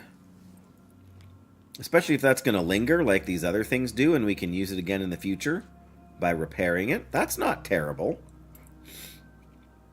I mean, it's simple, but you can use it to make more food if you want. Or you can, yeah, draw a card and gain some energy. So, like, I don't have the shovel right now. Oh, if you eat, see, this counts as food. So if we use this, then it's going to buff our leftovers too. Thank you very much, Agrathic. I still feel a little stuffed up, but we'll get there.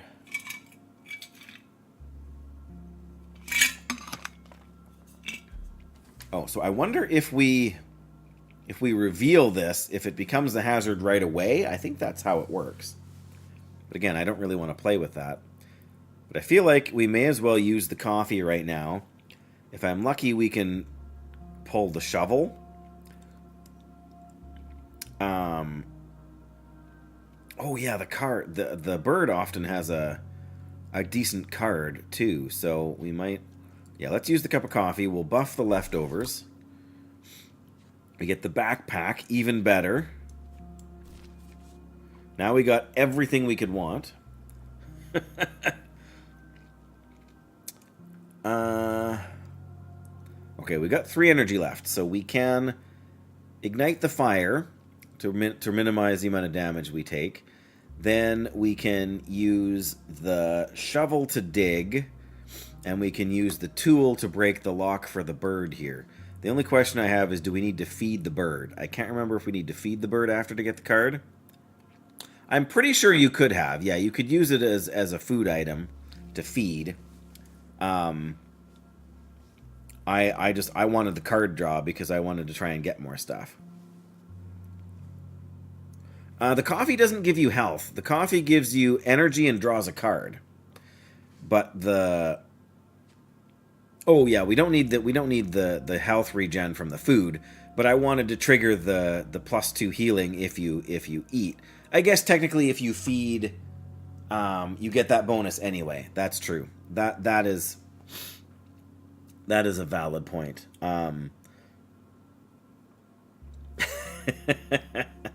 That's just how the tooltip works, man.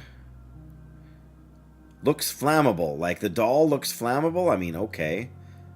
The stack of dry kindling looks flammable.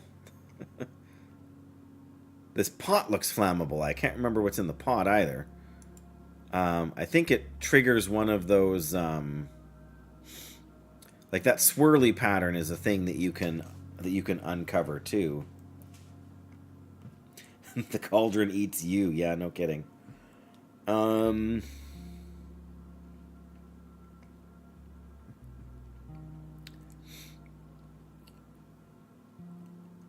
Okay.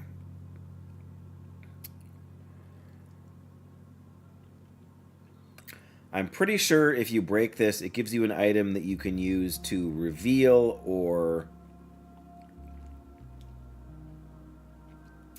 ignite, maybe? Or maybe it's just reveal. It's a 0 mana card, but I think I'm going to ignore the pot. I want to get access to the bird right now. So I'm going to start with the tool, because I might want to dig here depending on what happens later. But let's use the tool. Oh, see, we get the card. Reveal or feed. Okay, I don't think that's the card I got last time, but we'll take that, because then we can feed the cauldron, right? And it'll buff the healing on the leftovers.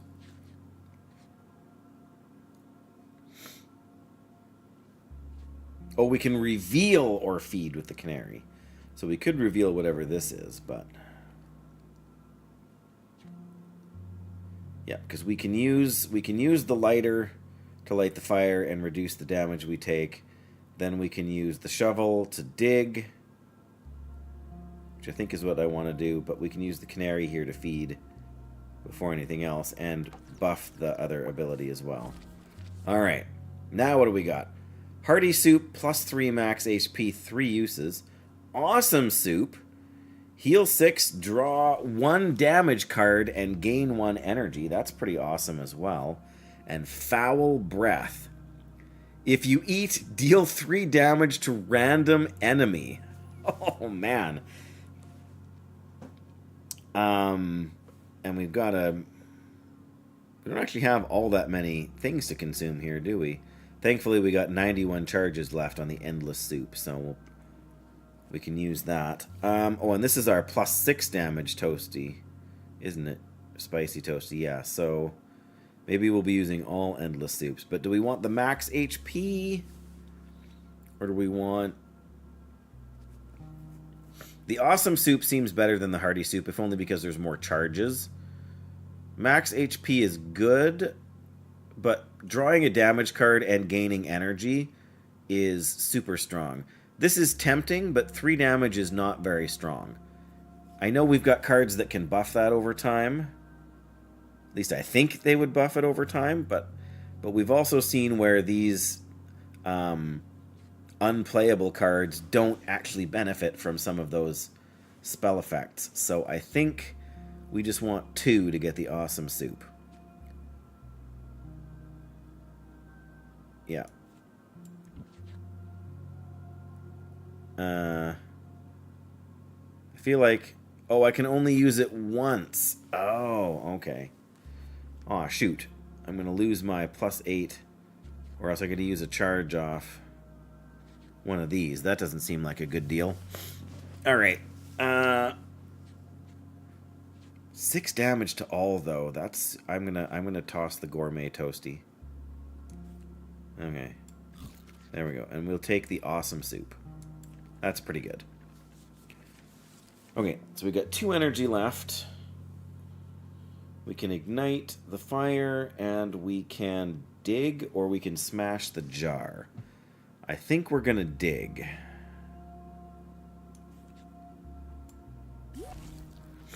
Hmm. 8 damage and heal 3. Deal 6 damage to all and add vulnerable.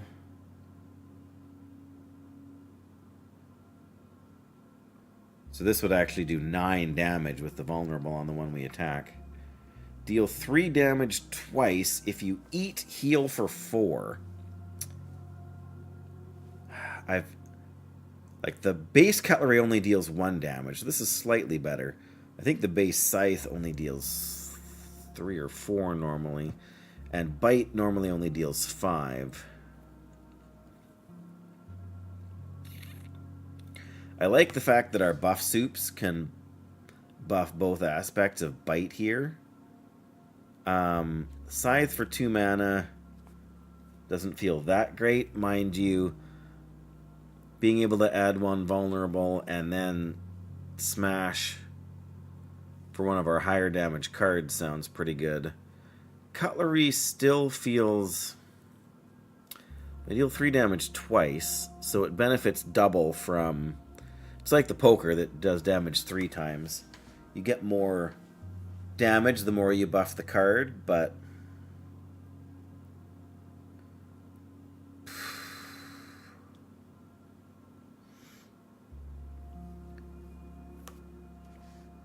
What do we have for other cards that deal damage to everything?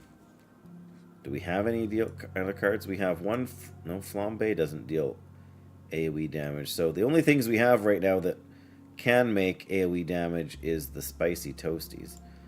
So maybe Scythe is a good option to have. I just wish it had the retain thing or whatever it's called. Oh well.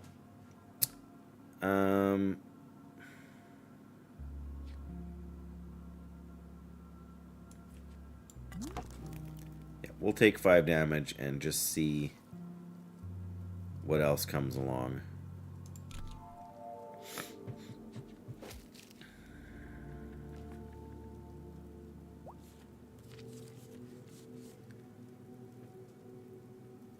I mean, we've got some mushrooms we can break for some food, which will buff our healing thing even more.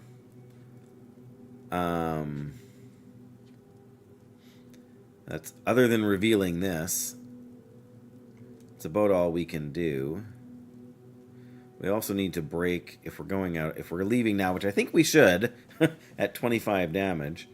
But we can use the shovel and the tool on these guys, and then the possibility crystal to get out the door.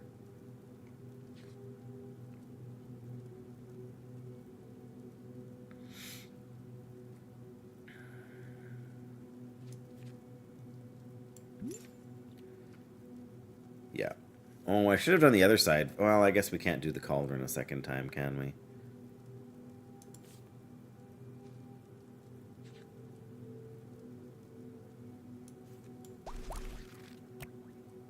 There we go. Oh, and it triggered our armor scraps too. I forgot about that. So yeah, let's get another one of those. And we may as well play it again to buff this and also buff our max HP. There we go. Very nice. And yeah, let's just move on. Well, whenever this is can be revealed, it might be something we can use. But I don't really want to take 10 damage over it, so. Alright, there we go.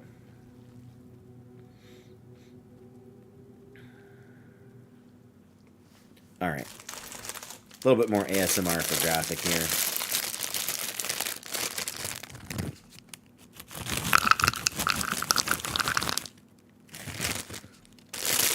Don't want to eat them all, although it's tempting with these things.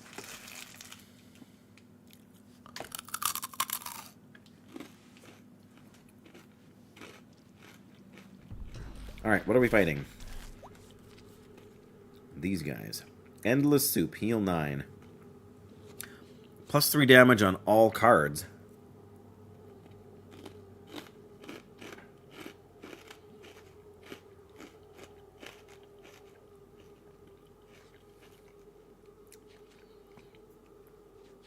Well, I think we better play.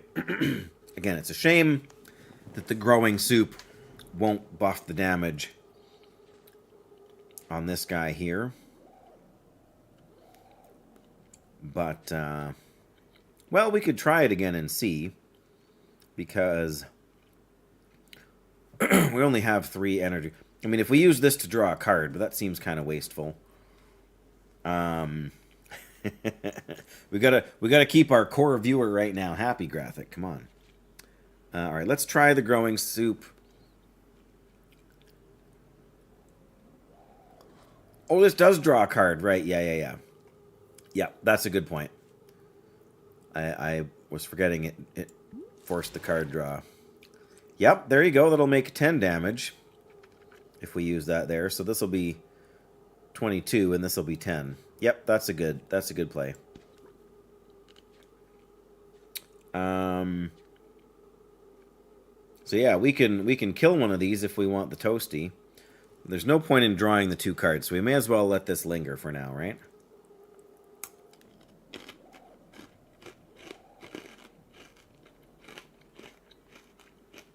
Although it would draw 2 cards, but we're also going to take 16 damage. Alrighty. Yay, we got a toasty that we're not going to use right now. Alright, end turn. Ow. Yeah, this is nasty when they shield and damage. Not fair, man. So this will do 6 damage to everything, which will prevent him from attacking. If we put the parasite on, then that would deal 10 damage, and this would deal 7 more. That would be enough to kill it, and then we'd get the parasite back.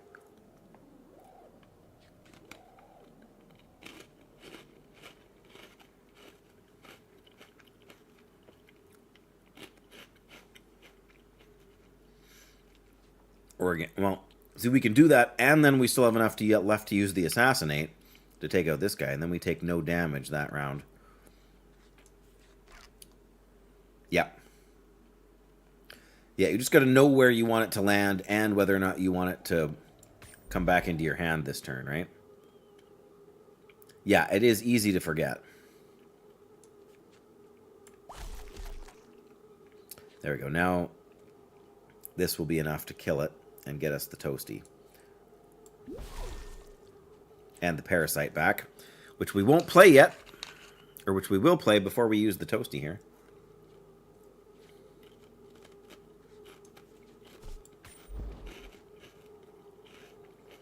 Right, then we can use the toasty. And then we can kill him with this. And get the parasite back. And I suppose we put parasite on here. Could have put it there, but try to kill the lower health thing first. That's going to be more likely to be easier.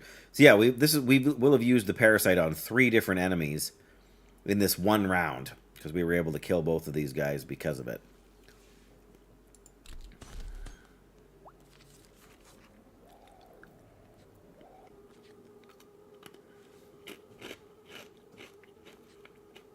Ah. Okay, I think we use minor growth on the scythe, right? To buff its damage a little bit.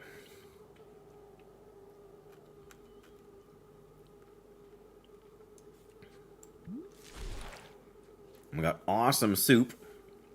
Draw 1 damage card, gain 1 energy. Heals for 6.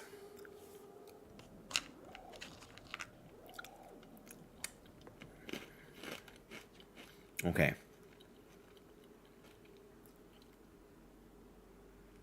That's true, yeah.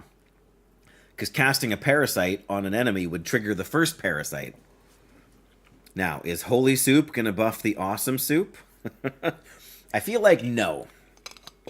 So I'm not going to waste it on there.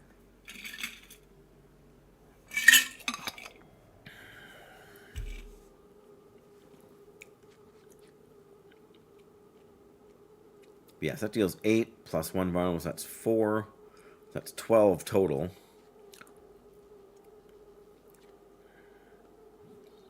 Draw 1 damage card.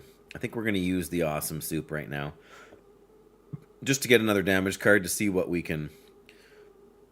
Because at the moment, the Scythe is not enough to kill this guy. But with the damage from Awesome Soup on top of it, it will be. Even if that's all we can. Because this won't kill it. I mean, this would. This would kill... No problem, but...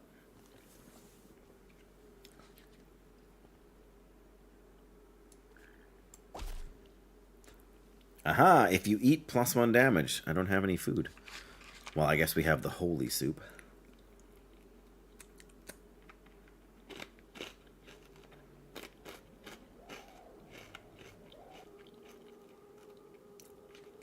Alright, we're going to play the Scythe. Oh, we got an energy back, too, so we can actually play this. This is going to kill that thing anyway, though.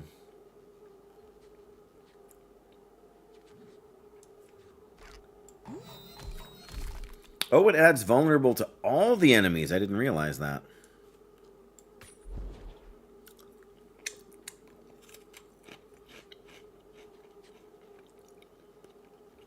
Well, we can't assassinate. Scavenger Blade, though, will take it pretty low.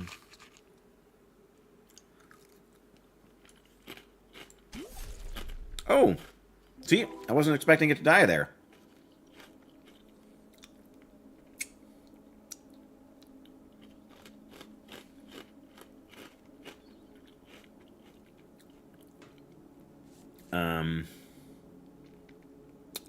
I really don't want to lose max HP.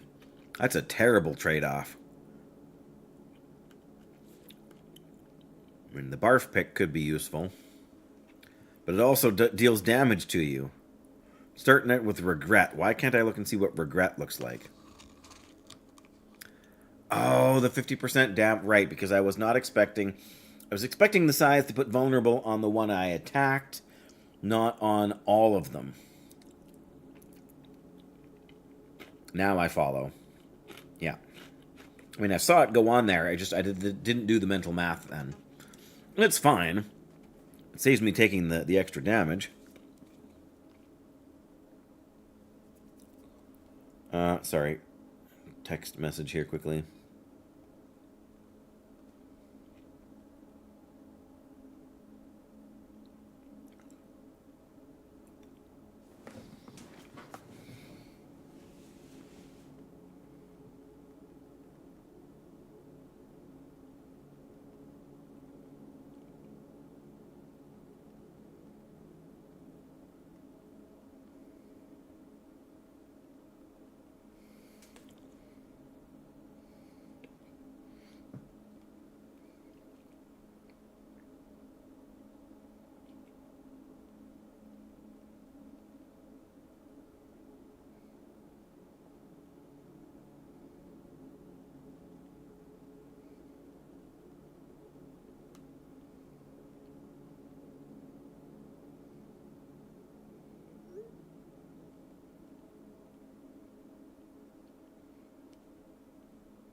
Sorry, guys. That's why you love Scythe so much. Not yeah, adds vulnerability before the damage, so if you can use it first.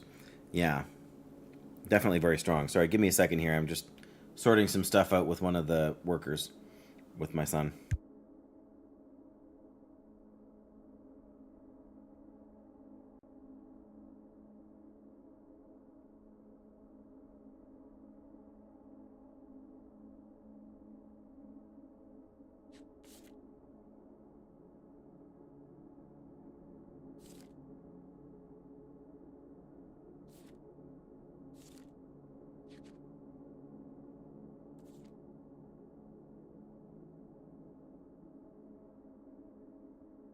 Sorry, I'm talking into the microphone as if it's on, but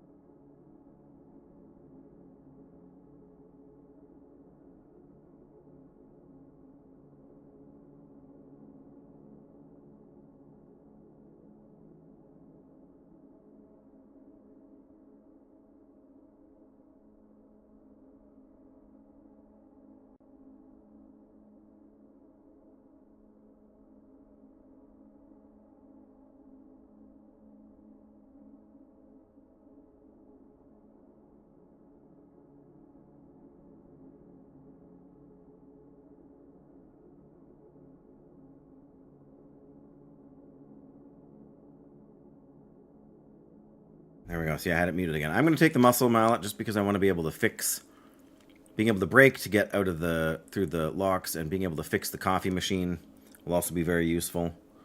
Yeah.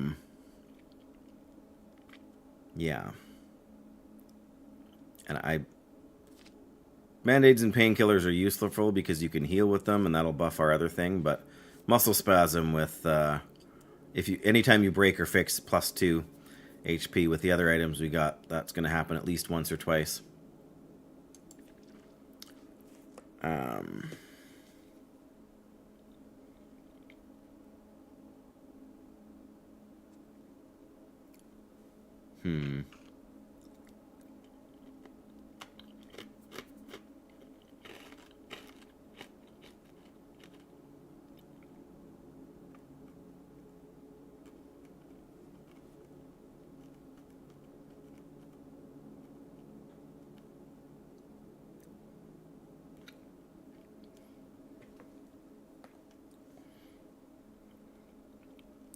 Okay, what are we doing here?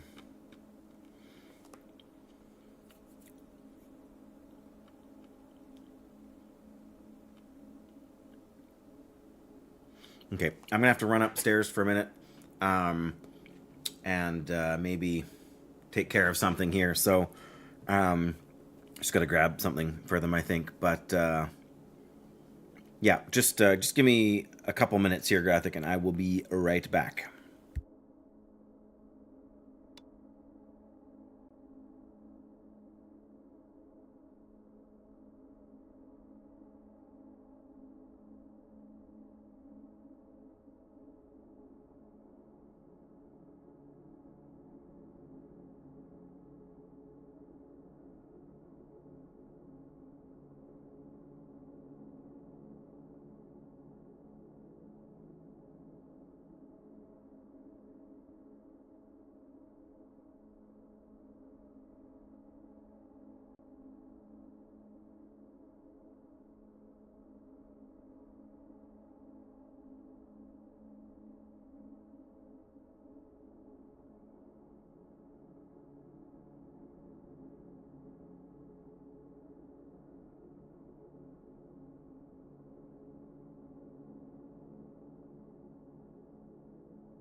Okay, there we go. Well, that took longer than I thought it would. Our son, who lives in the group home, was going over to the swimming pool, but we've been meaning to buy him a pool pass so he can, use the pool as much as he wants because he loves the water. So there's no point in him paying $10 today if we're going to buy him a pool pass tomorrow. So we had to run over to the pool to buy his pool pass today so we save him the money for tonight. So then I had to get the money. Then I had to go over and meet them. I'm alive. I feel like this run is not going as strongly as some. Okay, gift from below. When you add a permanent card to your deck, you must always take a card. But every time we gain a card, we gain 2 max HP. It's a real life puzzle game, yeah. Yep, he's already been to the pool at least once, if not twice already, and it's $10. It's $10 an entry, or 125 for a season pass. So he's going to go like 4 or 5 times a week over the summer with the pool pass. So he's already spent $10 more than he needed to by going last week, because he went on. What's today? Today's Friday. He went on Wednesday or Thursday. So, yeah, I don't remember this being the same card as I got before, but when you add a permanent card to your deck, gain 2 maximum HP. But this is where we always have to take a card now. Which I guess there's not much choice, but I felt like the other one gave us that too.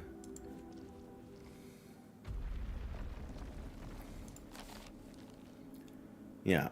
This one's unstoppable, and this is growing confidence. Well, why did we go over here and got growing confidence? Because I went on this side. Yeah, they close the pool after the first week of school starts because all the lifeguards and everything are high school students.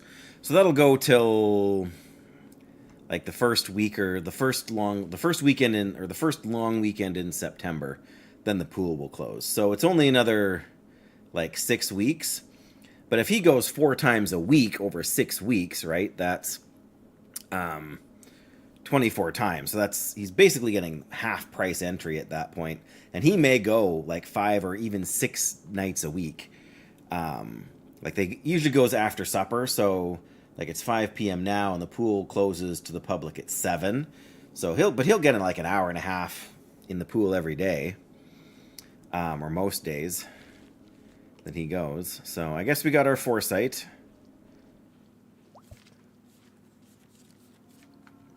Okay, so now we want a muscle spasm first, so that if we break or fix second... Hey, where's the coffee maker? Or is it covered... Oh, it's covered by this. So if we use the muscle maul to break that, and then we use the tool to fix the coffee maker...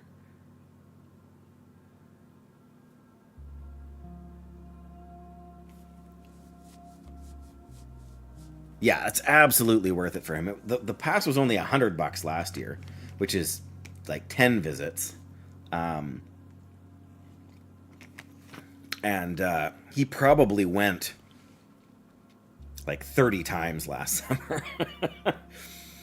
And I think there's a group of them planning to go tomorrow too, right? So yes, after this we have one more combat, and then we have the full heal hot springs. So we don't need to worry super much about taking damage at the moment. A little bit, because we got to get through the combat in one piece. But I think, yeah, muscle maul to break that, and then the muscle spasm. We'll fix the coffee maker to get another 2, and then we could break the lock to get another 2. We don't have the thing to ignite for the damage thing there, but that's okay. We got a snack. Oh, so we can heal 3 if we want. Which will actually, at this point, we haven't used this in a long time, but heal 17, that's also crazy. Oh, I forgot to change the, yeah. I went to this one so that I could force the vertical format to switch over. Yeah, see, I did it again. There we go. There we go. I think I just hit the buttons too fast before.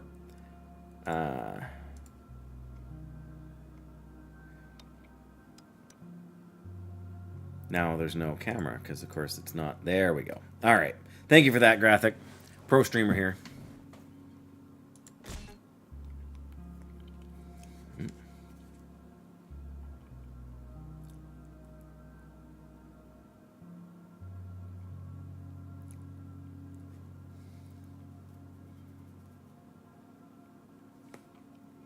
Oh.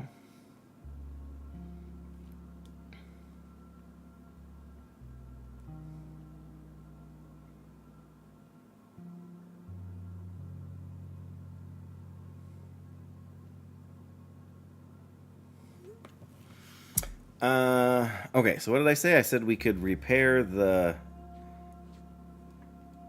coffee maker. There we go. So now we got a cup of coffee, which we can draw a card and gain some energy if we want. Or we could feed the pot to make soup. But we could use this to feed the pot or make soup as well. So getting the card draw makes more sense. Since we're going to draw a card, let's do that first. Just before we use the shovel. Oh, right, and it triggers armor scraps. Oh, man. Yeah, this will trigger armor scraps again. If we feed to the kettle. We don't really have very many food things, though. No cheese. I want a hot dog. I want a milkshake. I want potato chips. You'll get nothing like it. How about a foraged snack? That's the best I can do, Doyle. Foraged snacks. Or, I suppose, leftovers. Best I can do for food. Hope you're well, Doyle. I hope the warrior is progressing apace. You got all your macros sorted out. Yeah, I guess I can check and see what I have for food in here, right?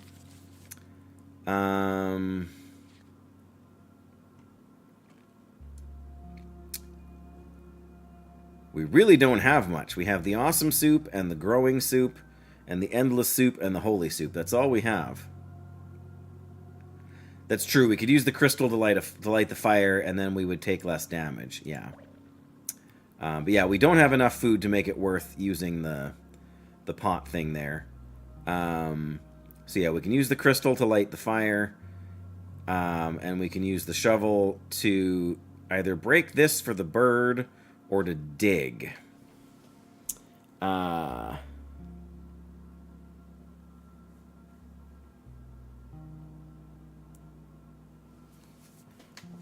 I was trying to find a way to use the food because then we trigger the armor scraps again. I guess we could still do that and then opt out, right?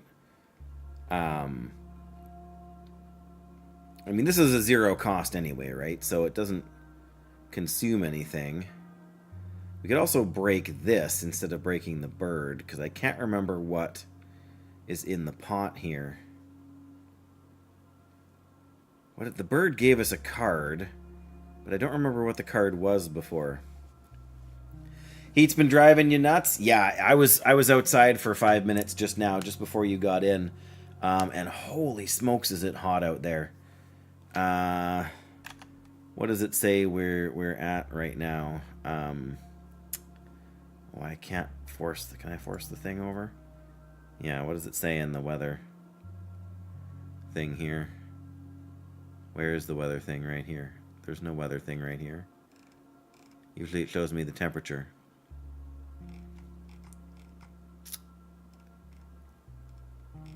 Of course, whatever. It's like 27 or 28 degrees today. It's supposed to get up to 30 some tomorrow. So yeah, double yikes. Thank goodness for the air conditioning in here. Best $8,000 I've ever spent, even though it was easily twice what I wanted to pay. Having it out there, it would be 30 degrees in the living room here with more with the computer on.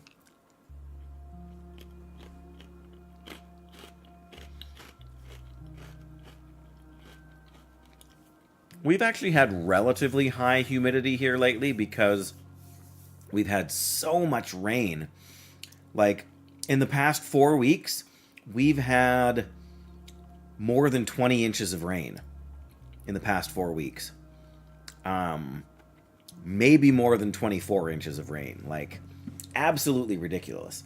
Like, half of Manitoba, like the next province over, half of Manitoba is flooded.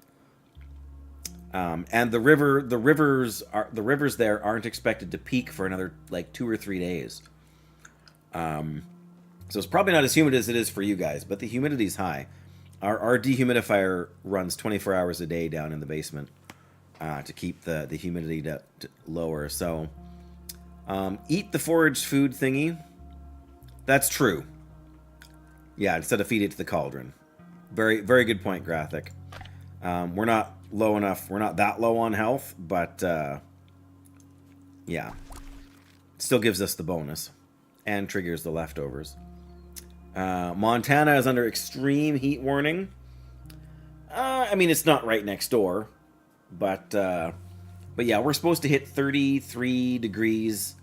Just the air temperature, no humidity, no anything like that. And what's 33 degrees Celsius? It's got to be 105. I'm not complaining about the rain at the moment. I'm just saying that's added to all the humidity in the area. But yeah, what's that going to be? What's 33 Fahrenheit or 33 Celsius in Fahrenheit? It's got to be easy to look up, right?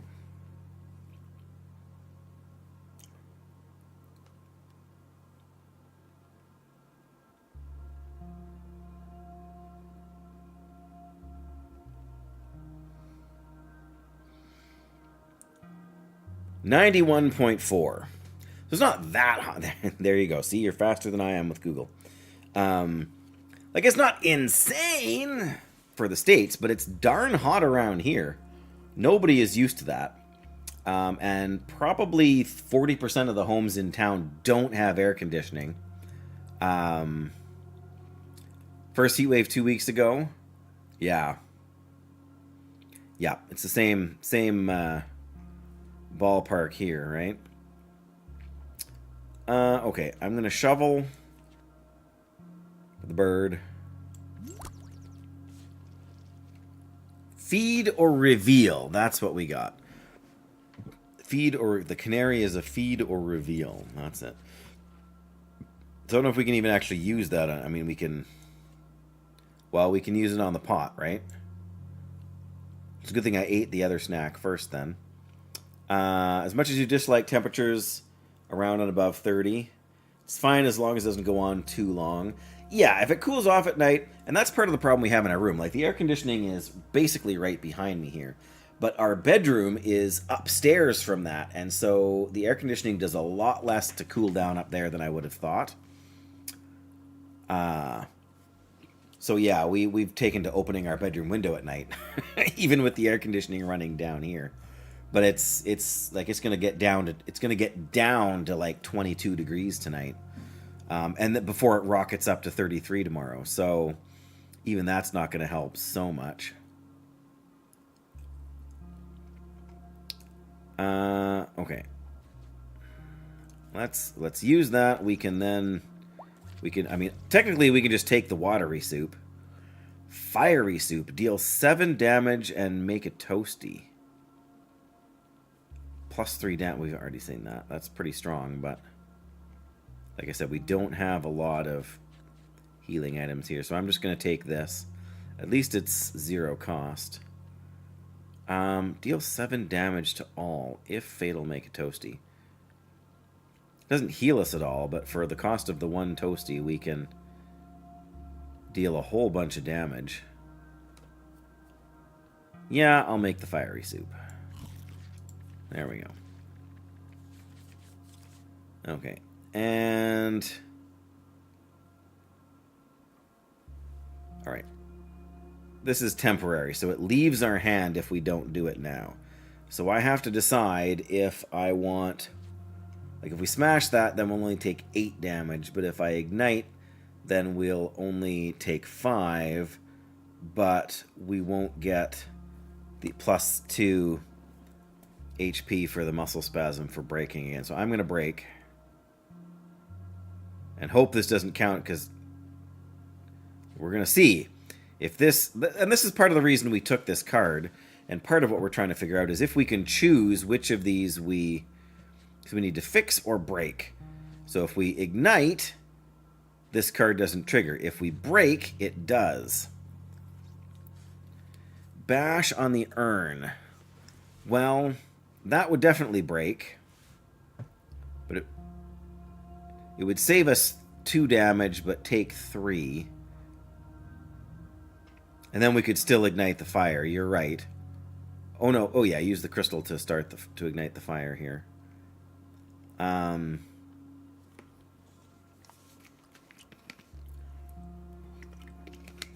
Yeah, when you're like we are, getting close to 100, the bash damage isn't that objectionable. So that could work. I'm just like, can I choose which of these takes place? Like, does it automatically lean towards the one that will buff us, or does it lean away from them? So this is where I always get into trouble, right? Around the mid game when things are going all right, and I'm want to be able to maybe push to the final boss. I have to decide: do I want to actually play smart, or do I want to experiment to understand better how the game works? And that's exactly the quandary you've placed in front of me now. Because if we bash, we'll go down to 73 health overall. And then we can ignite, and then we'll only take 3 damage. So we'll go down to 74. Whereas if we use this to bash, then we take 8, and we also go down. So either way, it's a wash in terms of the damage. This, like, using bash, though, would let us also get the fire going to help us next round if we stick around, right? I'm going to use the crystal to see if it will trigger muscle spasm. Exactly, right? And that's the trade-off. I'm going to use the possibility crystal because I would like to know for sure if, like, how that works. And maybe it's not going to answer the question for me completely, but because I just did the math and it's going to result in us taking the same overall damage, I think it's worth the... that's true. We can always eat the leftovers if we want to heal up. That's a very good point. Of course, this may or may not be in our hand after we rest, because it's not like bash that's handy, that's always drawn. So that may not be here after we rest. But I think it's worth finding out if muscle spasm's triggered when we use the card that can do both of the possible actions here. So we're at 82 health now. So if we go up to 84, it did. And because we bashed that thing, we got Uneasy Feeling. It's a curse that makes us take 2 damage.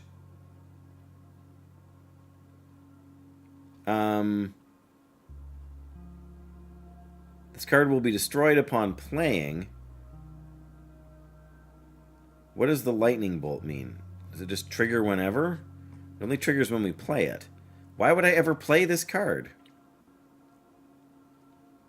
Like, if I rest now, what happens? Do I take the damage?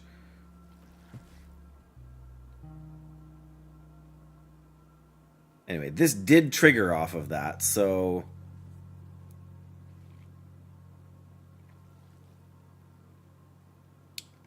I guess, again, it's 2 damage. It's not that serious. Oh, you know what? This is just going to clutter up our hand.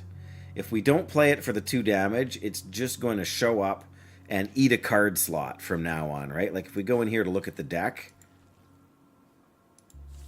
it actually shows that as a card in our deck. It's the same as the curses that they give you in combat. The brain parasite or whatever it's called. It just takes up a spot in your, like, one of your card draws. So I'm just going to play it to get rid of it now so that we're not burdened by it. So much for not gaining 10 damage. But the urn's got to be a crapshoot, because I know I've gotten a positive card out of it before. So I guess our only option now is to rest.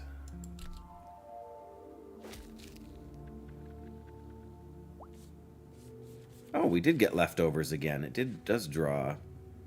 Heal 25. Holy cow. That's a crazy good card.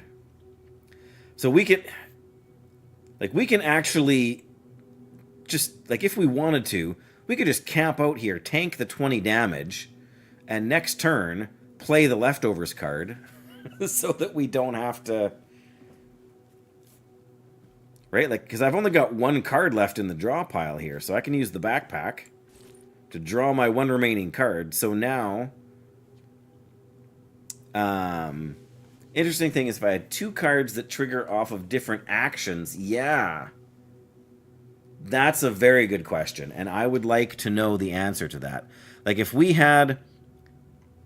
Because this is feed and eat, right? So if you eat or if you feed, +2 healing.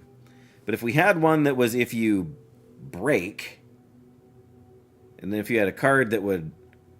If you had a thing that would... So what is this? This is just be revealed. So we can dig...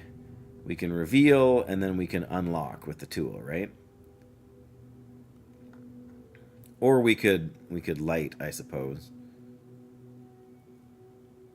But again, at this point, if we're getting the leftovers, because we can use it right away, then we can still we can still use this at the start of next turn. So we don't even need to necessarily unlock. Okay, let me dig first and see what we get. Cutlery, 3 damage twice. If you eat, heal 4 more. Absorb 2 and replenish. Oh, that's not bad. So this would be in our hand. So when this comes into our hand, we draw an extra card. And we absorb 2. Or when a card gains damage, draw a card. Fever would actually make it so that when we play one of those growth cards that gives us a card, it would actually give us 2 cards. That's pretty strong. But being able to absorb 2 on all the damage is also pretty great. But they're both passives. But this one, like, I guess they both, it just depends on when they're in your hand.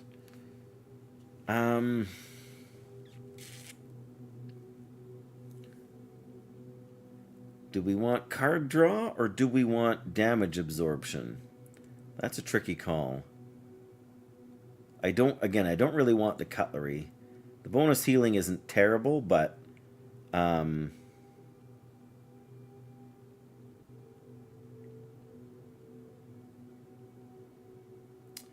well, I don't know. The cutlery, even if we used, like, if we had the cutlery in our hand, even if we used the... Oh, wrong deck. Even if we used, say...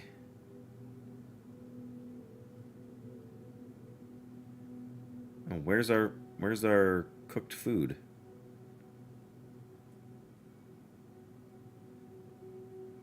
But yeah, if we used minor growth, +2 damage and draw a card, that would actually draw a second card for us. But where are the... We should have at least 1 or 2 cards that are...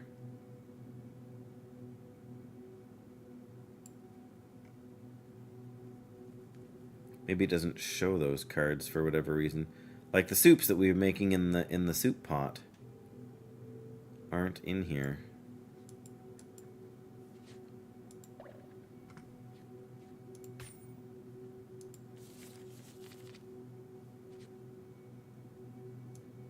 It's odd. But like even if we use... Yeah, because it's the same thing with Slay the Spire, right? Because some enemies do, they do 6 attacks that do 2 damage each, and so if you have, again, if you have that absorb, then you're right, it neutralizes more damage with more frequent attacks. My point is that technically you eat the soup, even if you're eating the soup that buffs the damage of all the cards in your hands, you're still eating, and so you would still heal the 4 from the cutlery if you had it in your hand while you were using one of those soup pot soups. I've used this card a few times, and it's pretty strong, but I already have a bit of card draw, so let's try this, which I've never used before, and just see how it goes. And that gives us +2 health because we took a new card. Okay. Well, we can't... If we draw another card, we'll just draw the shovel back. If we use the flashlight here to reveal. I'm just thinking if we use the flashlight to reveal, then we can use the lighter to ignite if we want.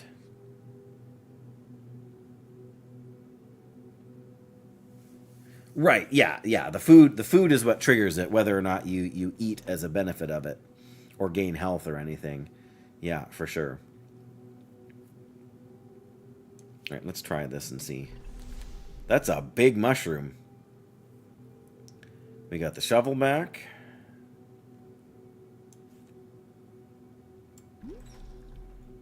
Did that give us anything, or did we just break the big mushroom? I think we just broke the big mushroom. Well, that saved us a bit of damage, but... Alright, let's unlock here just so we have it. And then let's rest. Because, yeah, we should be able to still use the leftovers card. Assuming we... Yeah, there it is. 30 native damage. So we can...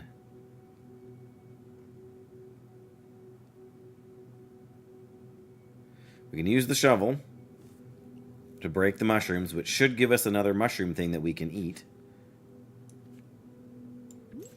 Yep. So we can heal for 3 and buff our max HP and then buff this. And we may as well use this because there's no point in hanging around in here anymore. There's nothing else. I mean, technically we could ignite those things with the lighter, right? Oh, we can ignite this? Looks flammable. Let's at least see what that does. Gives you a bizarre toasty. Heal 8 +1 damage on all cards? Oh, man. 5 uses, but still. Heals you for 8, and it deals it ups the damage on all cards. That is pretty good. We got to remember that. We got to smash the big mushroom and then light it on fire. And I think that's what makes the camp truly interesting to me, is because several of these things have multiple steps to get a good item, right? Like this is a good example, right? You smash the skinny mushrooms and you get the food item that you can eat for a small gain. But you smash the big mushroom and it enables you to then ignite the mushroom, which gives you something even better. Yeah, because a lot of the cards that do bonus to damage, either they exhaust right away. Like this has 5 uses, so if you put it in if you use it, it goes in your discard, and then you shuffle it in again. You actually could use it twice in one combat. Because it doesn't exhaust, it's just got a usage limit.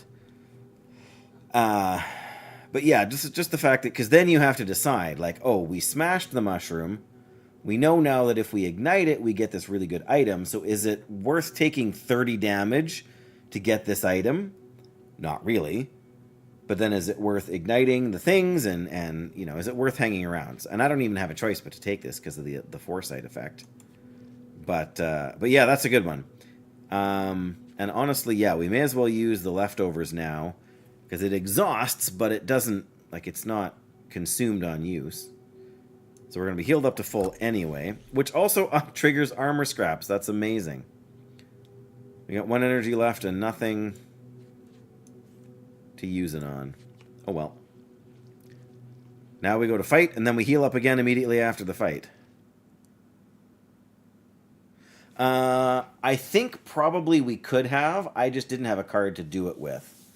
I think you can do it on 1 turn. The problem, of course, is your limited energy supply and whether or not you have the card you need. I'm pretty sure it was. I'm pretty sure it's possible to do it in one round if you have the right setup. We just haven't gotten that far yet.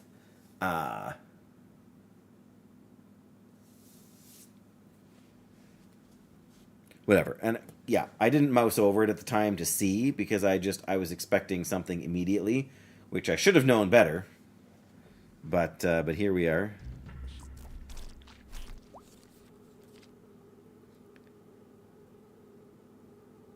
Heal 6. We don't need to heal 6, so let's not do that yet. We may as well play the hot sauce. We don't have the parasite yet.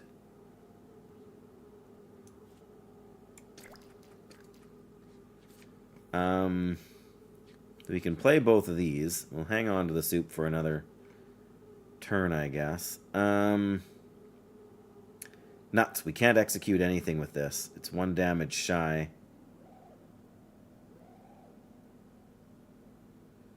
I'm tempted to use this just for the card draw, so that we can actually kill something and actually make a toasty.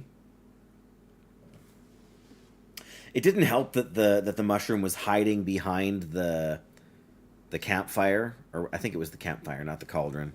But either way, yeah, that was part of the issue. I don't need the healing right now, but if I don't play it now, it'll be a couple of hands at least before I get it back, right? I'm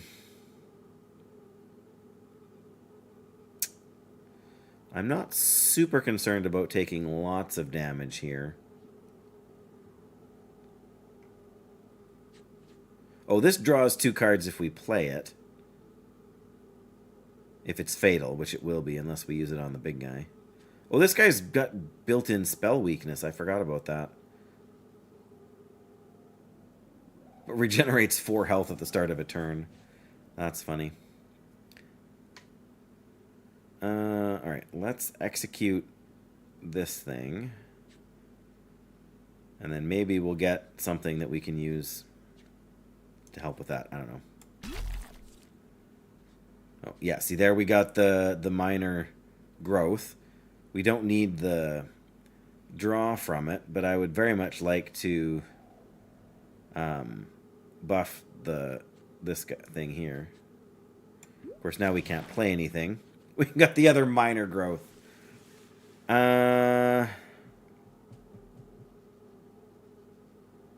to remember when we come to another mole man. I think we'll just use the toasty. That'll counteract the armor from these guys for next turn, if nothing else. There we go. Okay. Yep, that wasn't great, but we got enough health, we can take it. Growing Soup, plus 3 damage. Well, there's no point in using the plus 3 healing. This is the last time we'll get to use this. Buffing the worst card we have. Making it slightly less worse, I suppose. Oh, this will allow us to make 2 gourmet toasties. But yeah, we really want to buff the damage on flambe. Mind you,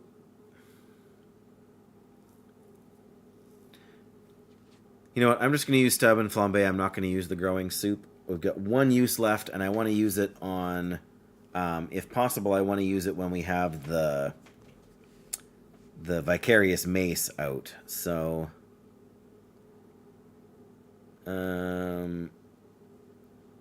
any one of these we want to kill to reduce the damage we're going to take.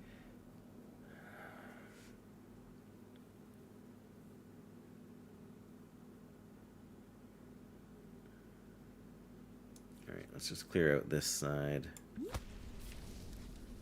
Well, this actually gives us more energy. Not that I need more energy. Heal 3, damage. Oh, heal 3 and deal 3 damage. It still won't be enough to kill one of those things. So, again, it's probably not worth using.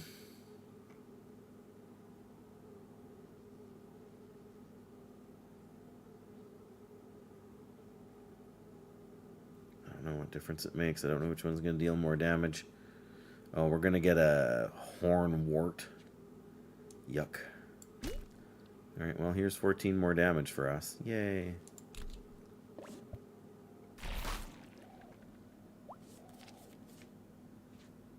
Take 5 damage.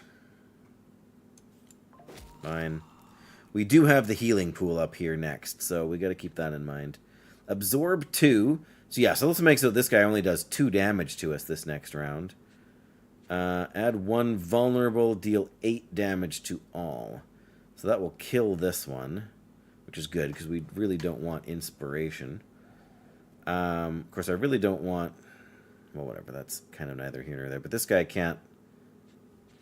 That's going to deal 8. This is going to actually deal 12. So it will actually kill this guy, too. Okay, well, then let's just...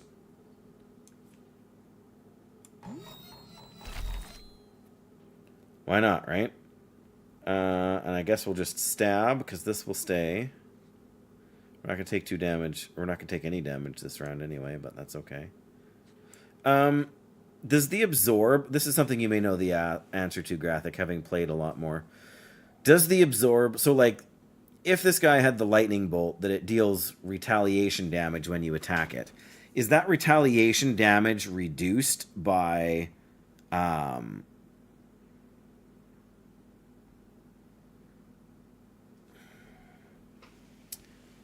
by the, like, will this protect us from that reaction damage? I'm guessing it will, but I've been wrong before.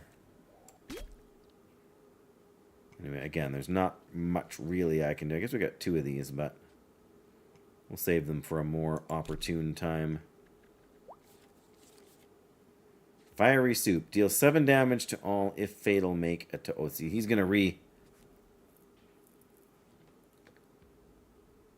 You think it would? Yeah, I think it would also, but... Heal 9, draw 1 food. I mean, we could certainly use the healing.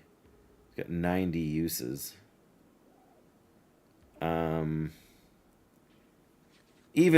with the Vicarious Mace here, we can't kill him, but...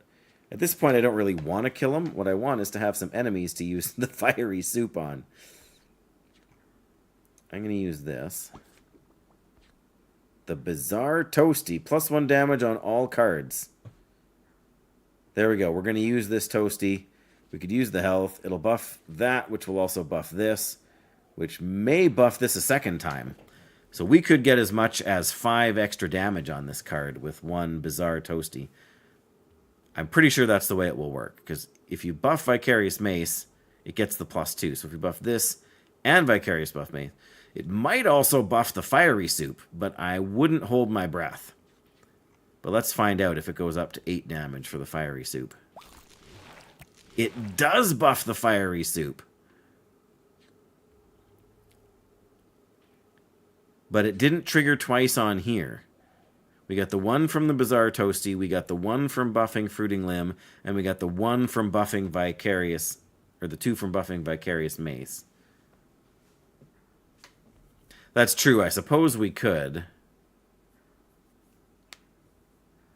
Yeah, that's true, the flash. But yes, we did not seem to get the extra...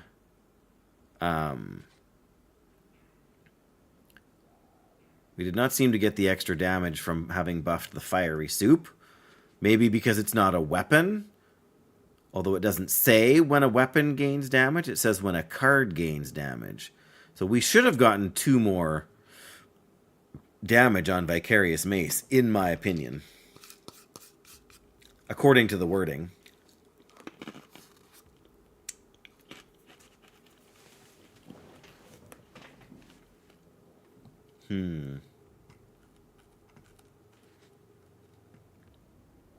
Anyway, I'm not going to use the soup.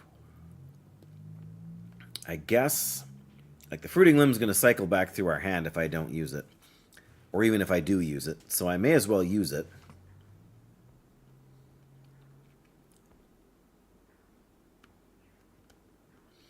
Yeah, for sure. It should say when a weapon gains damage. Or when, because this has a limited number of uses, right? So you could say when a permanent card gains damage. Because the fiery soup is consumable. Same thing if you had a spicy toasty that deals damage. The buff card should buff the damage on it, but the Vicarious Mace wouldn't benefit. Anyway, I'm going to use the Fruiting Limb. We'll deal 22 damage. It'll come back around maybe. But honestly, I feel like I may as well hang on to the Mace, because I think we're going to get more damage buffing opportunities.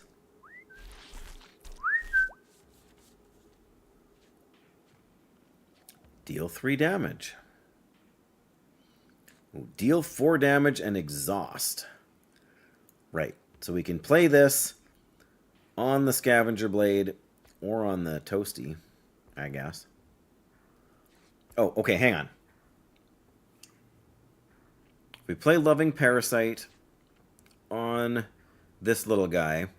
Then we can buff the roast. And then we can kill him with that. And then we'll get another Toasty that we can then eat to buff the damage on Scavenger Blade. There's the play. And when this gets damage buffed, that will also buff this. So, Parasite first.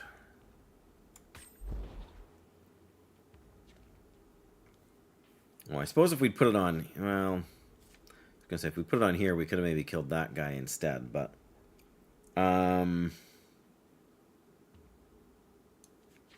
we want an excuse to buff the roast. Yeah. Yeah, and then this will trigger again after we eat, and this gains damage. And we get the Loving Parasite back, so... 16, that's 20 damage, but if we... Once we... Oh, yeah. So Loving Parasite on this guy. Yep, there we go. Then we use the Toasty. And then this will kill it. And then we'll get the card back. And then we can put the Parasite on... I don't know what's better. Let's put the Parasite on this guy so we can be sure to get rid of him with whatever cards we get. And then end our turn. Yeah, because he's going to deal damage this turn if we don't clear him. He's got 29 health. So yeah, now using the Awesome Soup makes more sense, because we get another card and we get another energy. We can play this on something after. Yeah. Oh, we got Assassinate. Oh, do we want to buff Assassinate? If we buff Assassinate, then we can straight up kill that guy with I mean, we could kill him with Assassinate anyway right now. But that'll buff the damage on Vicarious Mace too. We got 4, yeah, so let's buff Assassinate. Assassinate the little guy. And then we can use the small or the bigger of the 2 roasts on this guy to get a Toasty back. Yeah. There we go. 24 damage. That's enough to kill this guy. And we draw 2 cards, so that's not terrible. Oh, what do you know? +3 healing. Do we have... No, we don't have any... Well, we have this to heal, but that's not really worth worrying about.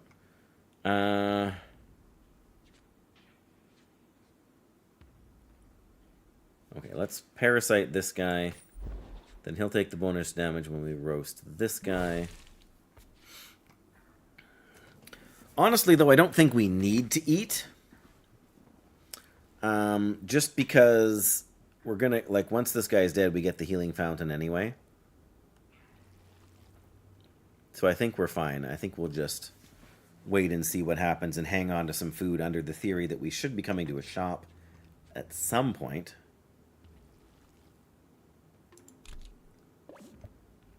Already worked.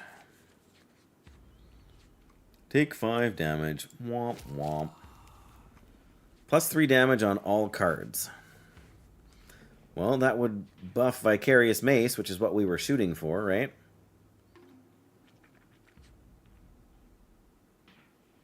So yeah, again, we can test whether or not... Because this is a permanent card. It doesn't have a limited number of uses. Because we know these buffs when they add damage don't benefit Vicarious Mace when you buff a card with charges. But if you buff a card that's a permanent card, will it change this to heal 3? Like, it's a permanent card until it's consumed, I guess. So it's like it has 1 use. But I would like to see whether or not that... Because it's going to trigger here. So +3 here will be +2 here and +3 here. So this should be +7 or +9. So it's going to be 49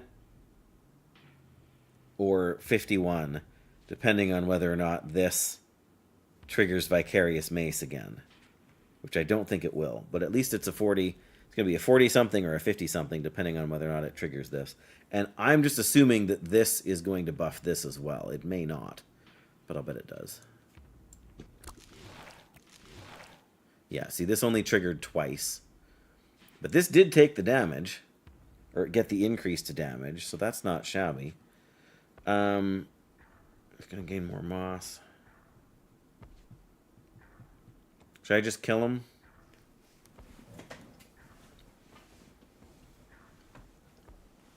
I'm going to wait. I'm not even going to play the stab right now. I'm just going to wait and go one more round. Because we get the... Like, he's going to get the increased healing, but that's no big deal. And we might be able to do more buffing. Or not. It's okay. Scythe and Mace will take him. Actually, Scythe and Stab might just take him out, but... Alright. Scythe. Okay, so that's not quite enough, but we'll just... Always going to summon more guys if we wait, though. Alright, let's wait one more turn. He's not going to deal us any damage. Why not? What's the worst that could happen? Oh, he summons really nasty guys. That's what could happen. Oh, yeah. If Fatal, make a toasty. So +8 damage to all. 22 damage. Oh, and these guys deal... Oh, so we got stay... Now we can test Graphic. Yeah, I probably should have just played the stab. I wasn't really thinking about that. I was thinking about managing more stuff and dragging the combat out. But yeah, I should have played the stab. Just would have been 7 + 6. So he would have been like 30. He would have been down to like 16 health. But yeah, because I haven't played that so much. Like, he only summoned 2 instead of summoning 4 like he did the first time around. But these guys have the... That's what I was going to say. This guy has thorns. So now we're going to see if the damage from Stay Puff here negates the thorn damage. Which I'm very curious about. So I'm going to start with the Spicy Toasty, just to get a bit more damage on the board. And to test that thing. Yep, blocks it. Good to know. Alright, so... We can play the Fruiting Limb to kill the main guy. That'll give us 4 more max HP. And I know we can kill at least one of them with Vicarious Mace, but... Oh, right, he gives me stuff. Make 2 fungal bread. 2 fungal bread. +5 max HP, but take 9 damage. There's the Moss Buckler, or whatever it is. It's a guy holding a shield, and when you play the card, it gives you the shield that costs. I think that is just a passive in your hand after that too. But those are the only 2 cards I know of that have Absorb. Okay, Golden Pollen. Increase the damage of the killing card by 5. Right. It's a shame that you only get it once. +10 damage. Ooh, that one is so good. But having the fungal bread here, I guess it's consumed. It gives you 2 of these that have 2 uses each. So you can scale your max health, but the trade-off is taking a bunch of damage. I feel like my damage on my cards has not scaled as quickly as I would like it to. So it's got to be one of these two. They both consume. This one does more, so I think this is the smart play. Plus, it's got card draw to replace it when you use it, so... oh, we get that right now! Oh, holy smokes. I guess we buff Vicarious Mace, or else we hang on to it. I'd rather hang on to it until we had something else to buff with Vicarious Mace in our hands. We can buff the other thing and have Vicarious... But I guess technically, this should put Vicarious Mace to 60 damage. That's pretty hard to... The only other thing I would like it on is something that has AoE damage. Alright, let's put the Parasite on here. Before I do anything else. So I don't forget.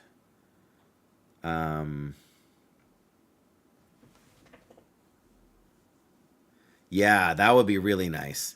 Yeah, because that would do a lot more. Because then the damage would actually be 15 instead of 10. That's a very good call, Graphic. All right, let's Spicy Toasty.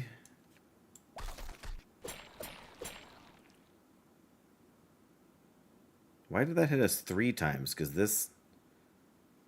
it doesn't matter. We blocked the damage.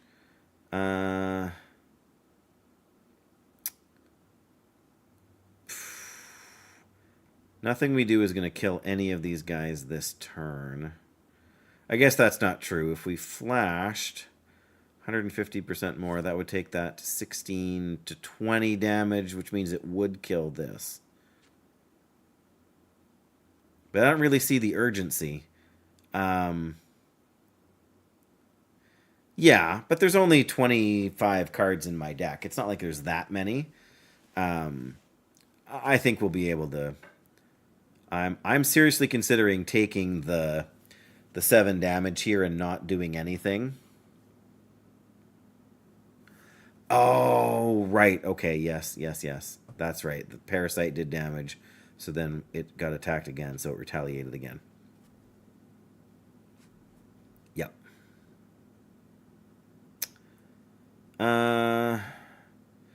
Yeah, so technically I think if we flashed this guy, we could kill him. But again, I can see the healing fountain right there, and we still have 70 health. Unless they were going to, like, run away.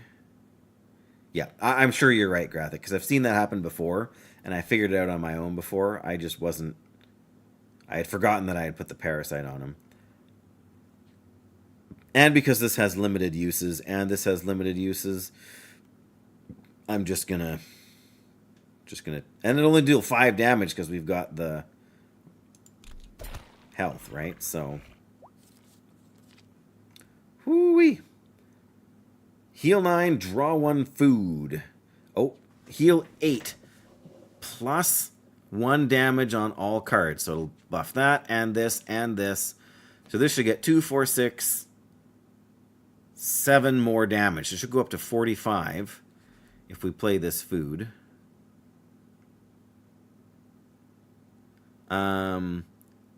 Exactly, right? If we play this, that's going to draw a food, so we can eat more food, which will buff the damage on this. So Bizarre Toasty first. Yep, up to 55 damage. Very nice. Endless Soup. That gets up to 57. Now we can eat this, the Gourmet Toasty. And get... The energy is incidental. I just want to eat to buff this so it buffs that.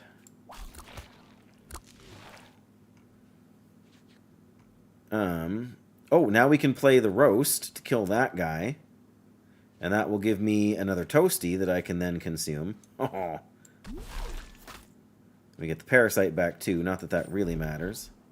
Eat the food. And it doesn't really matter which one we use to kill him with, because he's dead either way. Or we could just not, because he's asleep, and just see what happens. Right? Why not? Let's see what happens.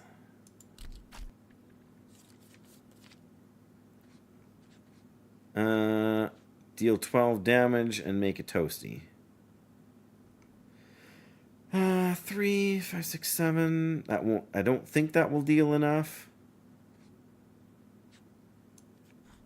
But I've got the mana, so. Oh well, we take a little bit of damage there, but we heal up right after we're done here. Yeah, that's not going to be quite enough to. But again, he's doing no damage to us, so we may as well just skip, like, end our turn again.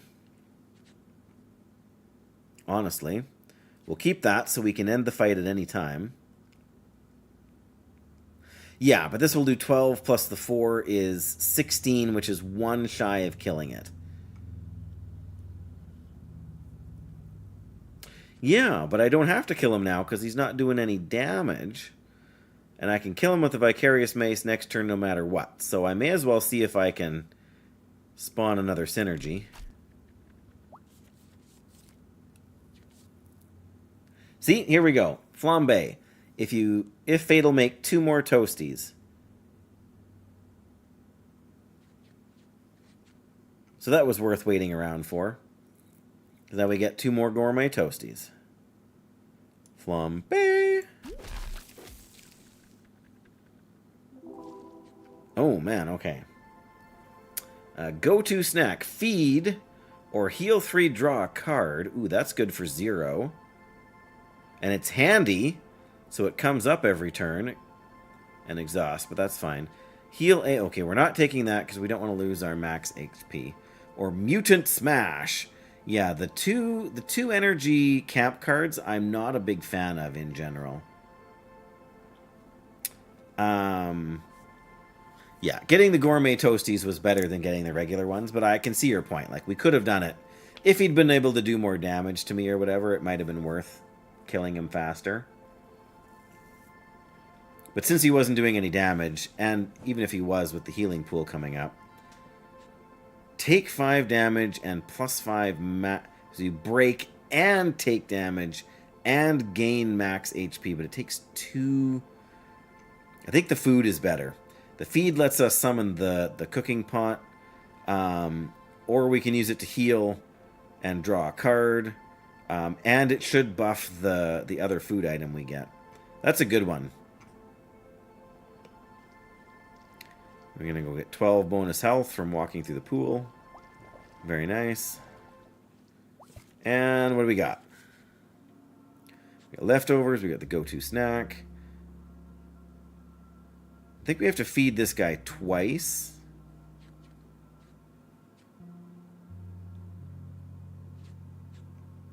Now, muscle spasm. It's temporary, but it's not. Oh, so it leaves your hand when the turn ends, right? So we should break that, and then we should break, because these, well, this one doesn't say it's handy, but it does draw like it is. And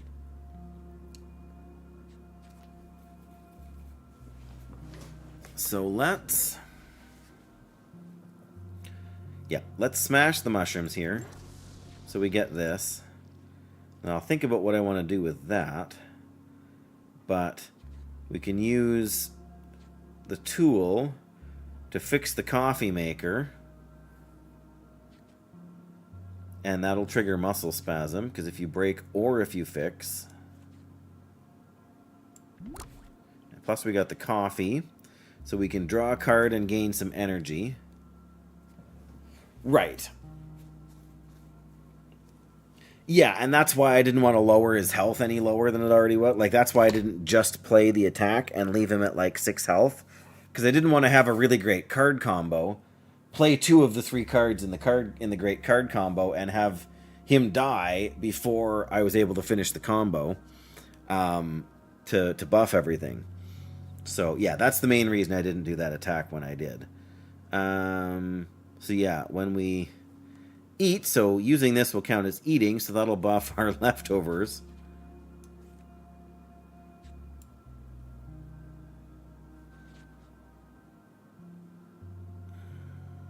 Oh, yeah, no worries. I'm sure I can manage a few minutes by myself here, but Yes, we want to... If possible, we want to break or fix one more thing. Which technically we can. Oh, here we go. Yeah, it's the battle mole on the right there that we want to do. But we can also feed to access this thing to get rid of a card. We don't need to heal for 3. This lets us draw the card anyway and gives us the energy to do one more thing. So that's a really good choice. And it triggers that. Okay, forage snack and go-to snack. Yeah, let's trigger that. Demand more! Alright, let's do that too. Oh, we gotta do one more. Well,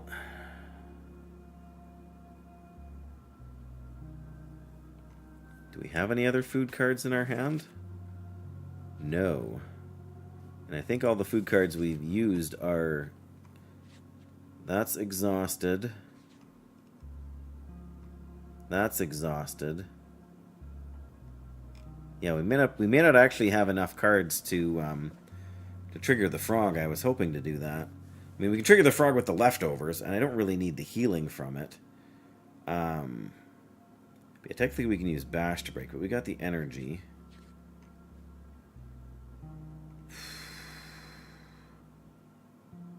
I would like to be able to delete a card. I mean, we can use the Possibility Crystal. We can use the Possibility Crystal to light the fire, or to... The soups have been an interesting, because instead of buffing things in camp, with the soups you end up buffing more things in combat. But it's a little trickier because you've got to get the right cards at the right time, rather than simply getting the right cards. Like if you had the Gloom Crystal, or if you had the workbench or whatever it is, so you could season things, like those you just have to be able to fix them or whatever. Like the soup pot, you just have to have a food item, and then you can trigger it, and that's great. Whereas with the soups that you make, you need to have the right, or you want to have better cards in your hand to complement what you're already building for soup. Man.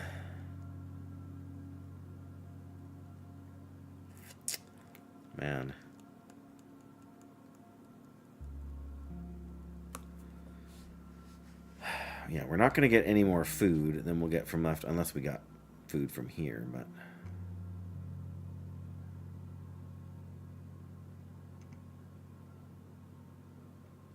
If we use the shovel to break this,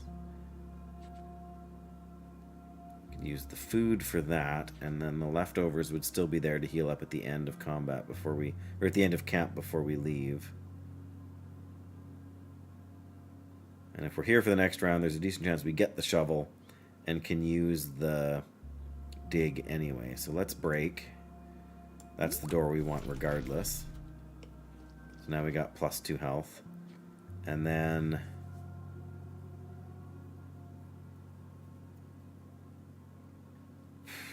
do we feed with it? Let's feed with this. There we go. Now we can delete a card. Whether or not it's the card we want to delete is another question, but...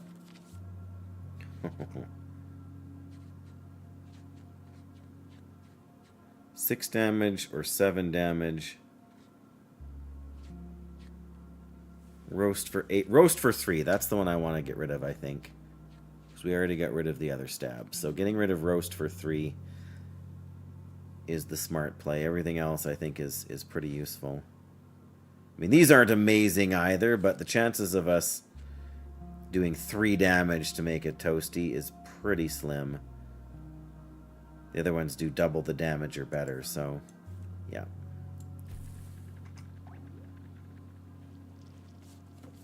Alright, so now we're just going to take 10 damage. Big deal.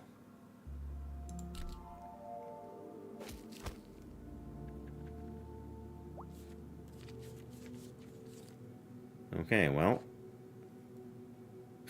with the backpack we still only get the one more card, but at least now we've got them all. 25, so we can still cancel out 25 damage with the leftovers, No big deal.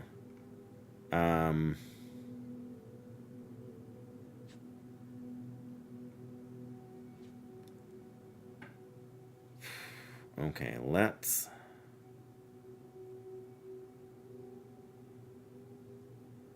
Oh, can we get the fire with...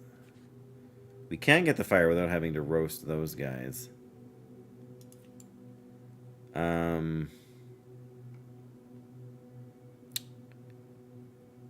this is the only... This and the food. But we don't want to use that because we want to heal with it before we need exit the next combat. This is the only thing we can use that we have left to ignite the cooking pot. I don't really want to cook simply because I want to be able to have what little food I have left for the card mole. So let's dig with the shovel. 10 damage and if fatal +2, or fever. When a card gains damage, draw a card. I think I want the Hungry Blade.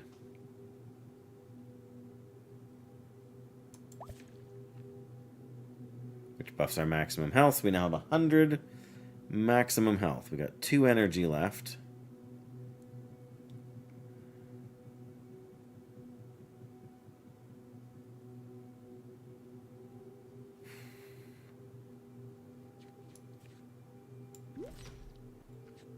A little foraged snack, sure.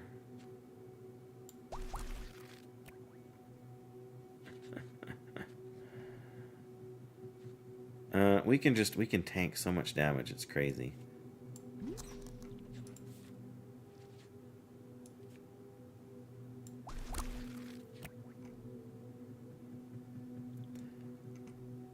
Got no mana left, but we can heal up with that after another rest. I don't know that there's that much more we can really do in camp here, but I suppose, you know what, if we can light the fire for the kettle, then at the very least we can get the weak soup in order to... Oh, there's the bats too.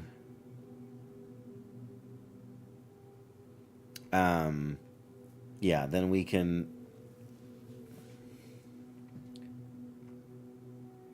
Honestly, we could take the 32 damage and not flinch.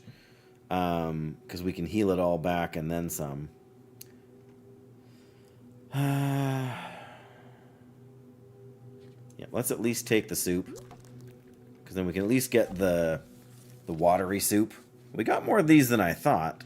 1, 2, 3, 4, 5, 6, 7, 8, 9. We got 9 soups, or 9 foods. What do we got for soup? We got heal 5 and draw a card for weird soup. Growing soup, +3 damage on all cards, and foul breath again.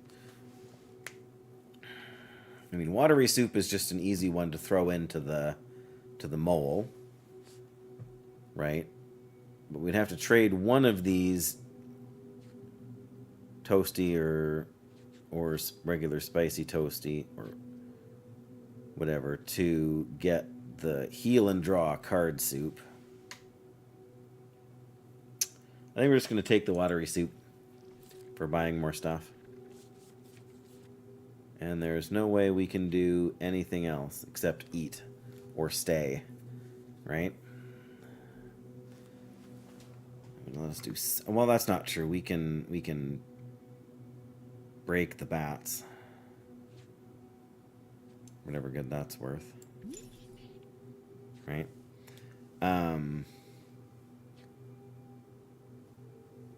This would heal us almost to full after our next... Let's just see what happens.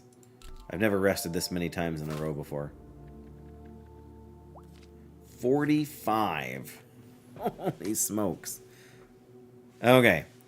Well, I've just been dragging this out as long as I can. We're going to take 50 damage here if we do nothing. The only thing we can really do is... Well, that's not true. We can get rid of these mushrooms and get another forage snack, which we can then consume to buff leftovers and our base health. I mean, we can ignite the fire. That's all we can do. That doesn't really matter. We're going to eat the leftovers. to get 41 health back. I did get the toad. And I got rid of my my roast that does 3 damage, and if it kills, gives you a toasty, but it's unbuffed, so 3 damage. Executing with 3 damage now is next to impossible. So that was because I could have gotten rid of my stab that had 6 damage on it, or my stab that had 7 damage on it. Neither of those is very good either. I would still like to get those out of my hand too if I can, but the 3 damage make a toasty. Like 3 damage is half or less of the other 2 cards. And trying to finagle things so that a 3 damage card executes this late in the game, not so easy. All right, we're gonna heal up for 41. And we got the bonus effect from it at the same time. That's crazy. Yeah, exactly. It's like stab, right? If they're not buffed for some reason, then they're really not worth very much. The worst part, Graphic, is that I am going to have to end here, I think. Because I got to get some potatoes ready for supper, and the missus will be home in about 15 or 20 minutes. And rather to get into the place where in our next combat. Come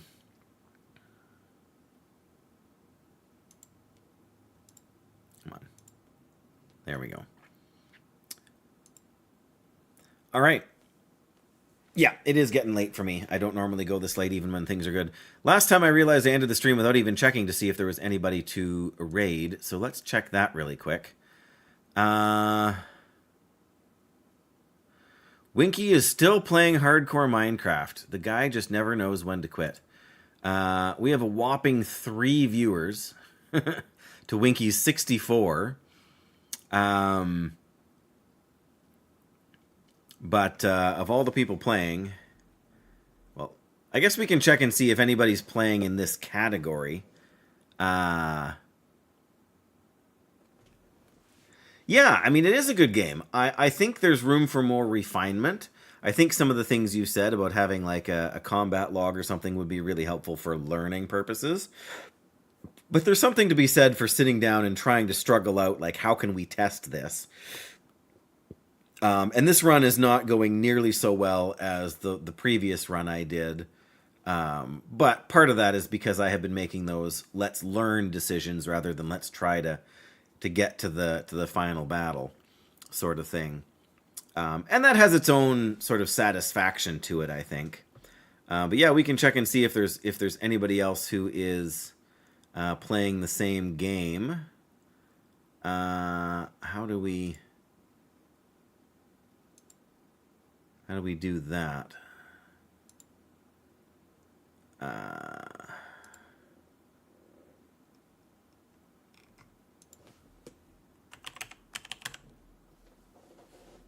Shroom and Gloom. Is there anybody playing Shroom and Gloom? Nobody.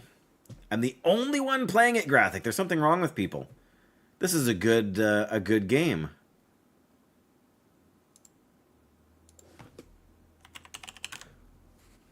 Yeah, okay, that's not where I need to look. So I guess it's raid Winky or raid nobody, but yeah. Well, there's nothing wrong with that. I mean, it's not helping our discoverability, but being the only person playing a game isn't necessarily a bad thing. Because if somebody does want to watch more about it, then we're the only game in town. But yeah, let's raid Winky here. It may be a drop in the bucket for his followership and everything, but nice just to share the love sometimes. So thanks again for hanging out, Graphic. It has been a lot of fun. I have to work Saturday, Sunday, Monday, and then Tuesday, Wednesday, and Thursday we'll be dealing with all the surgery stuff. So I might be able to stream again on Friday, the 17th. But as always, no promises. Or if I do stream, it might be a painting stream rather than a gaming stream. But I have a couple days off, the 20th, 21st, 22nd. So there's at least a chance sometime in the next couple of weeks that will be, whether it's, I won't try and save this run until then, because that's like trying to keep this on my computer and not touch it for 3 weeks. or even just like a week until next Friday is kind of ridiculous. But yeah, I should have gotten the raid to Winky going while I was doing all of this. But in any case, here we are, and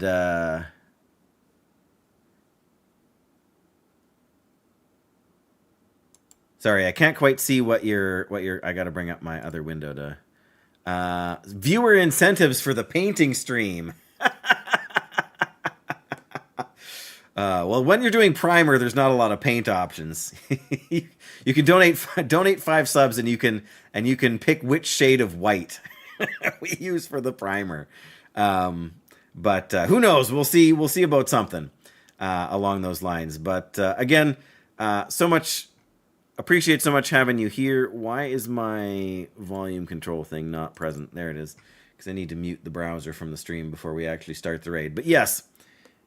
Interesting idea. Who knows? We'll think about something. But yeah. Have a good night, Graphic. See you there.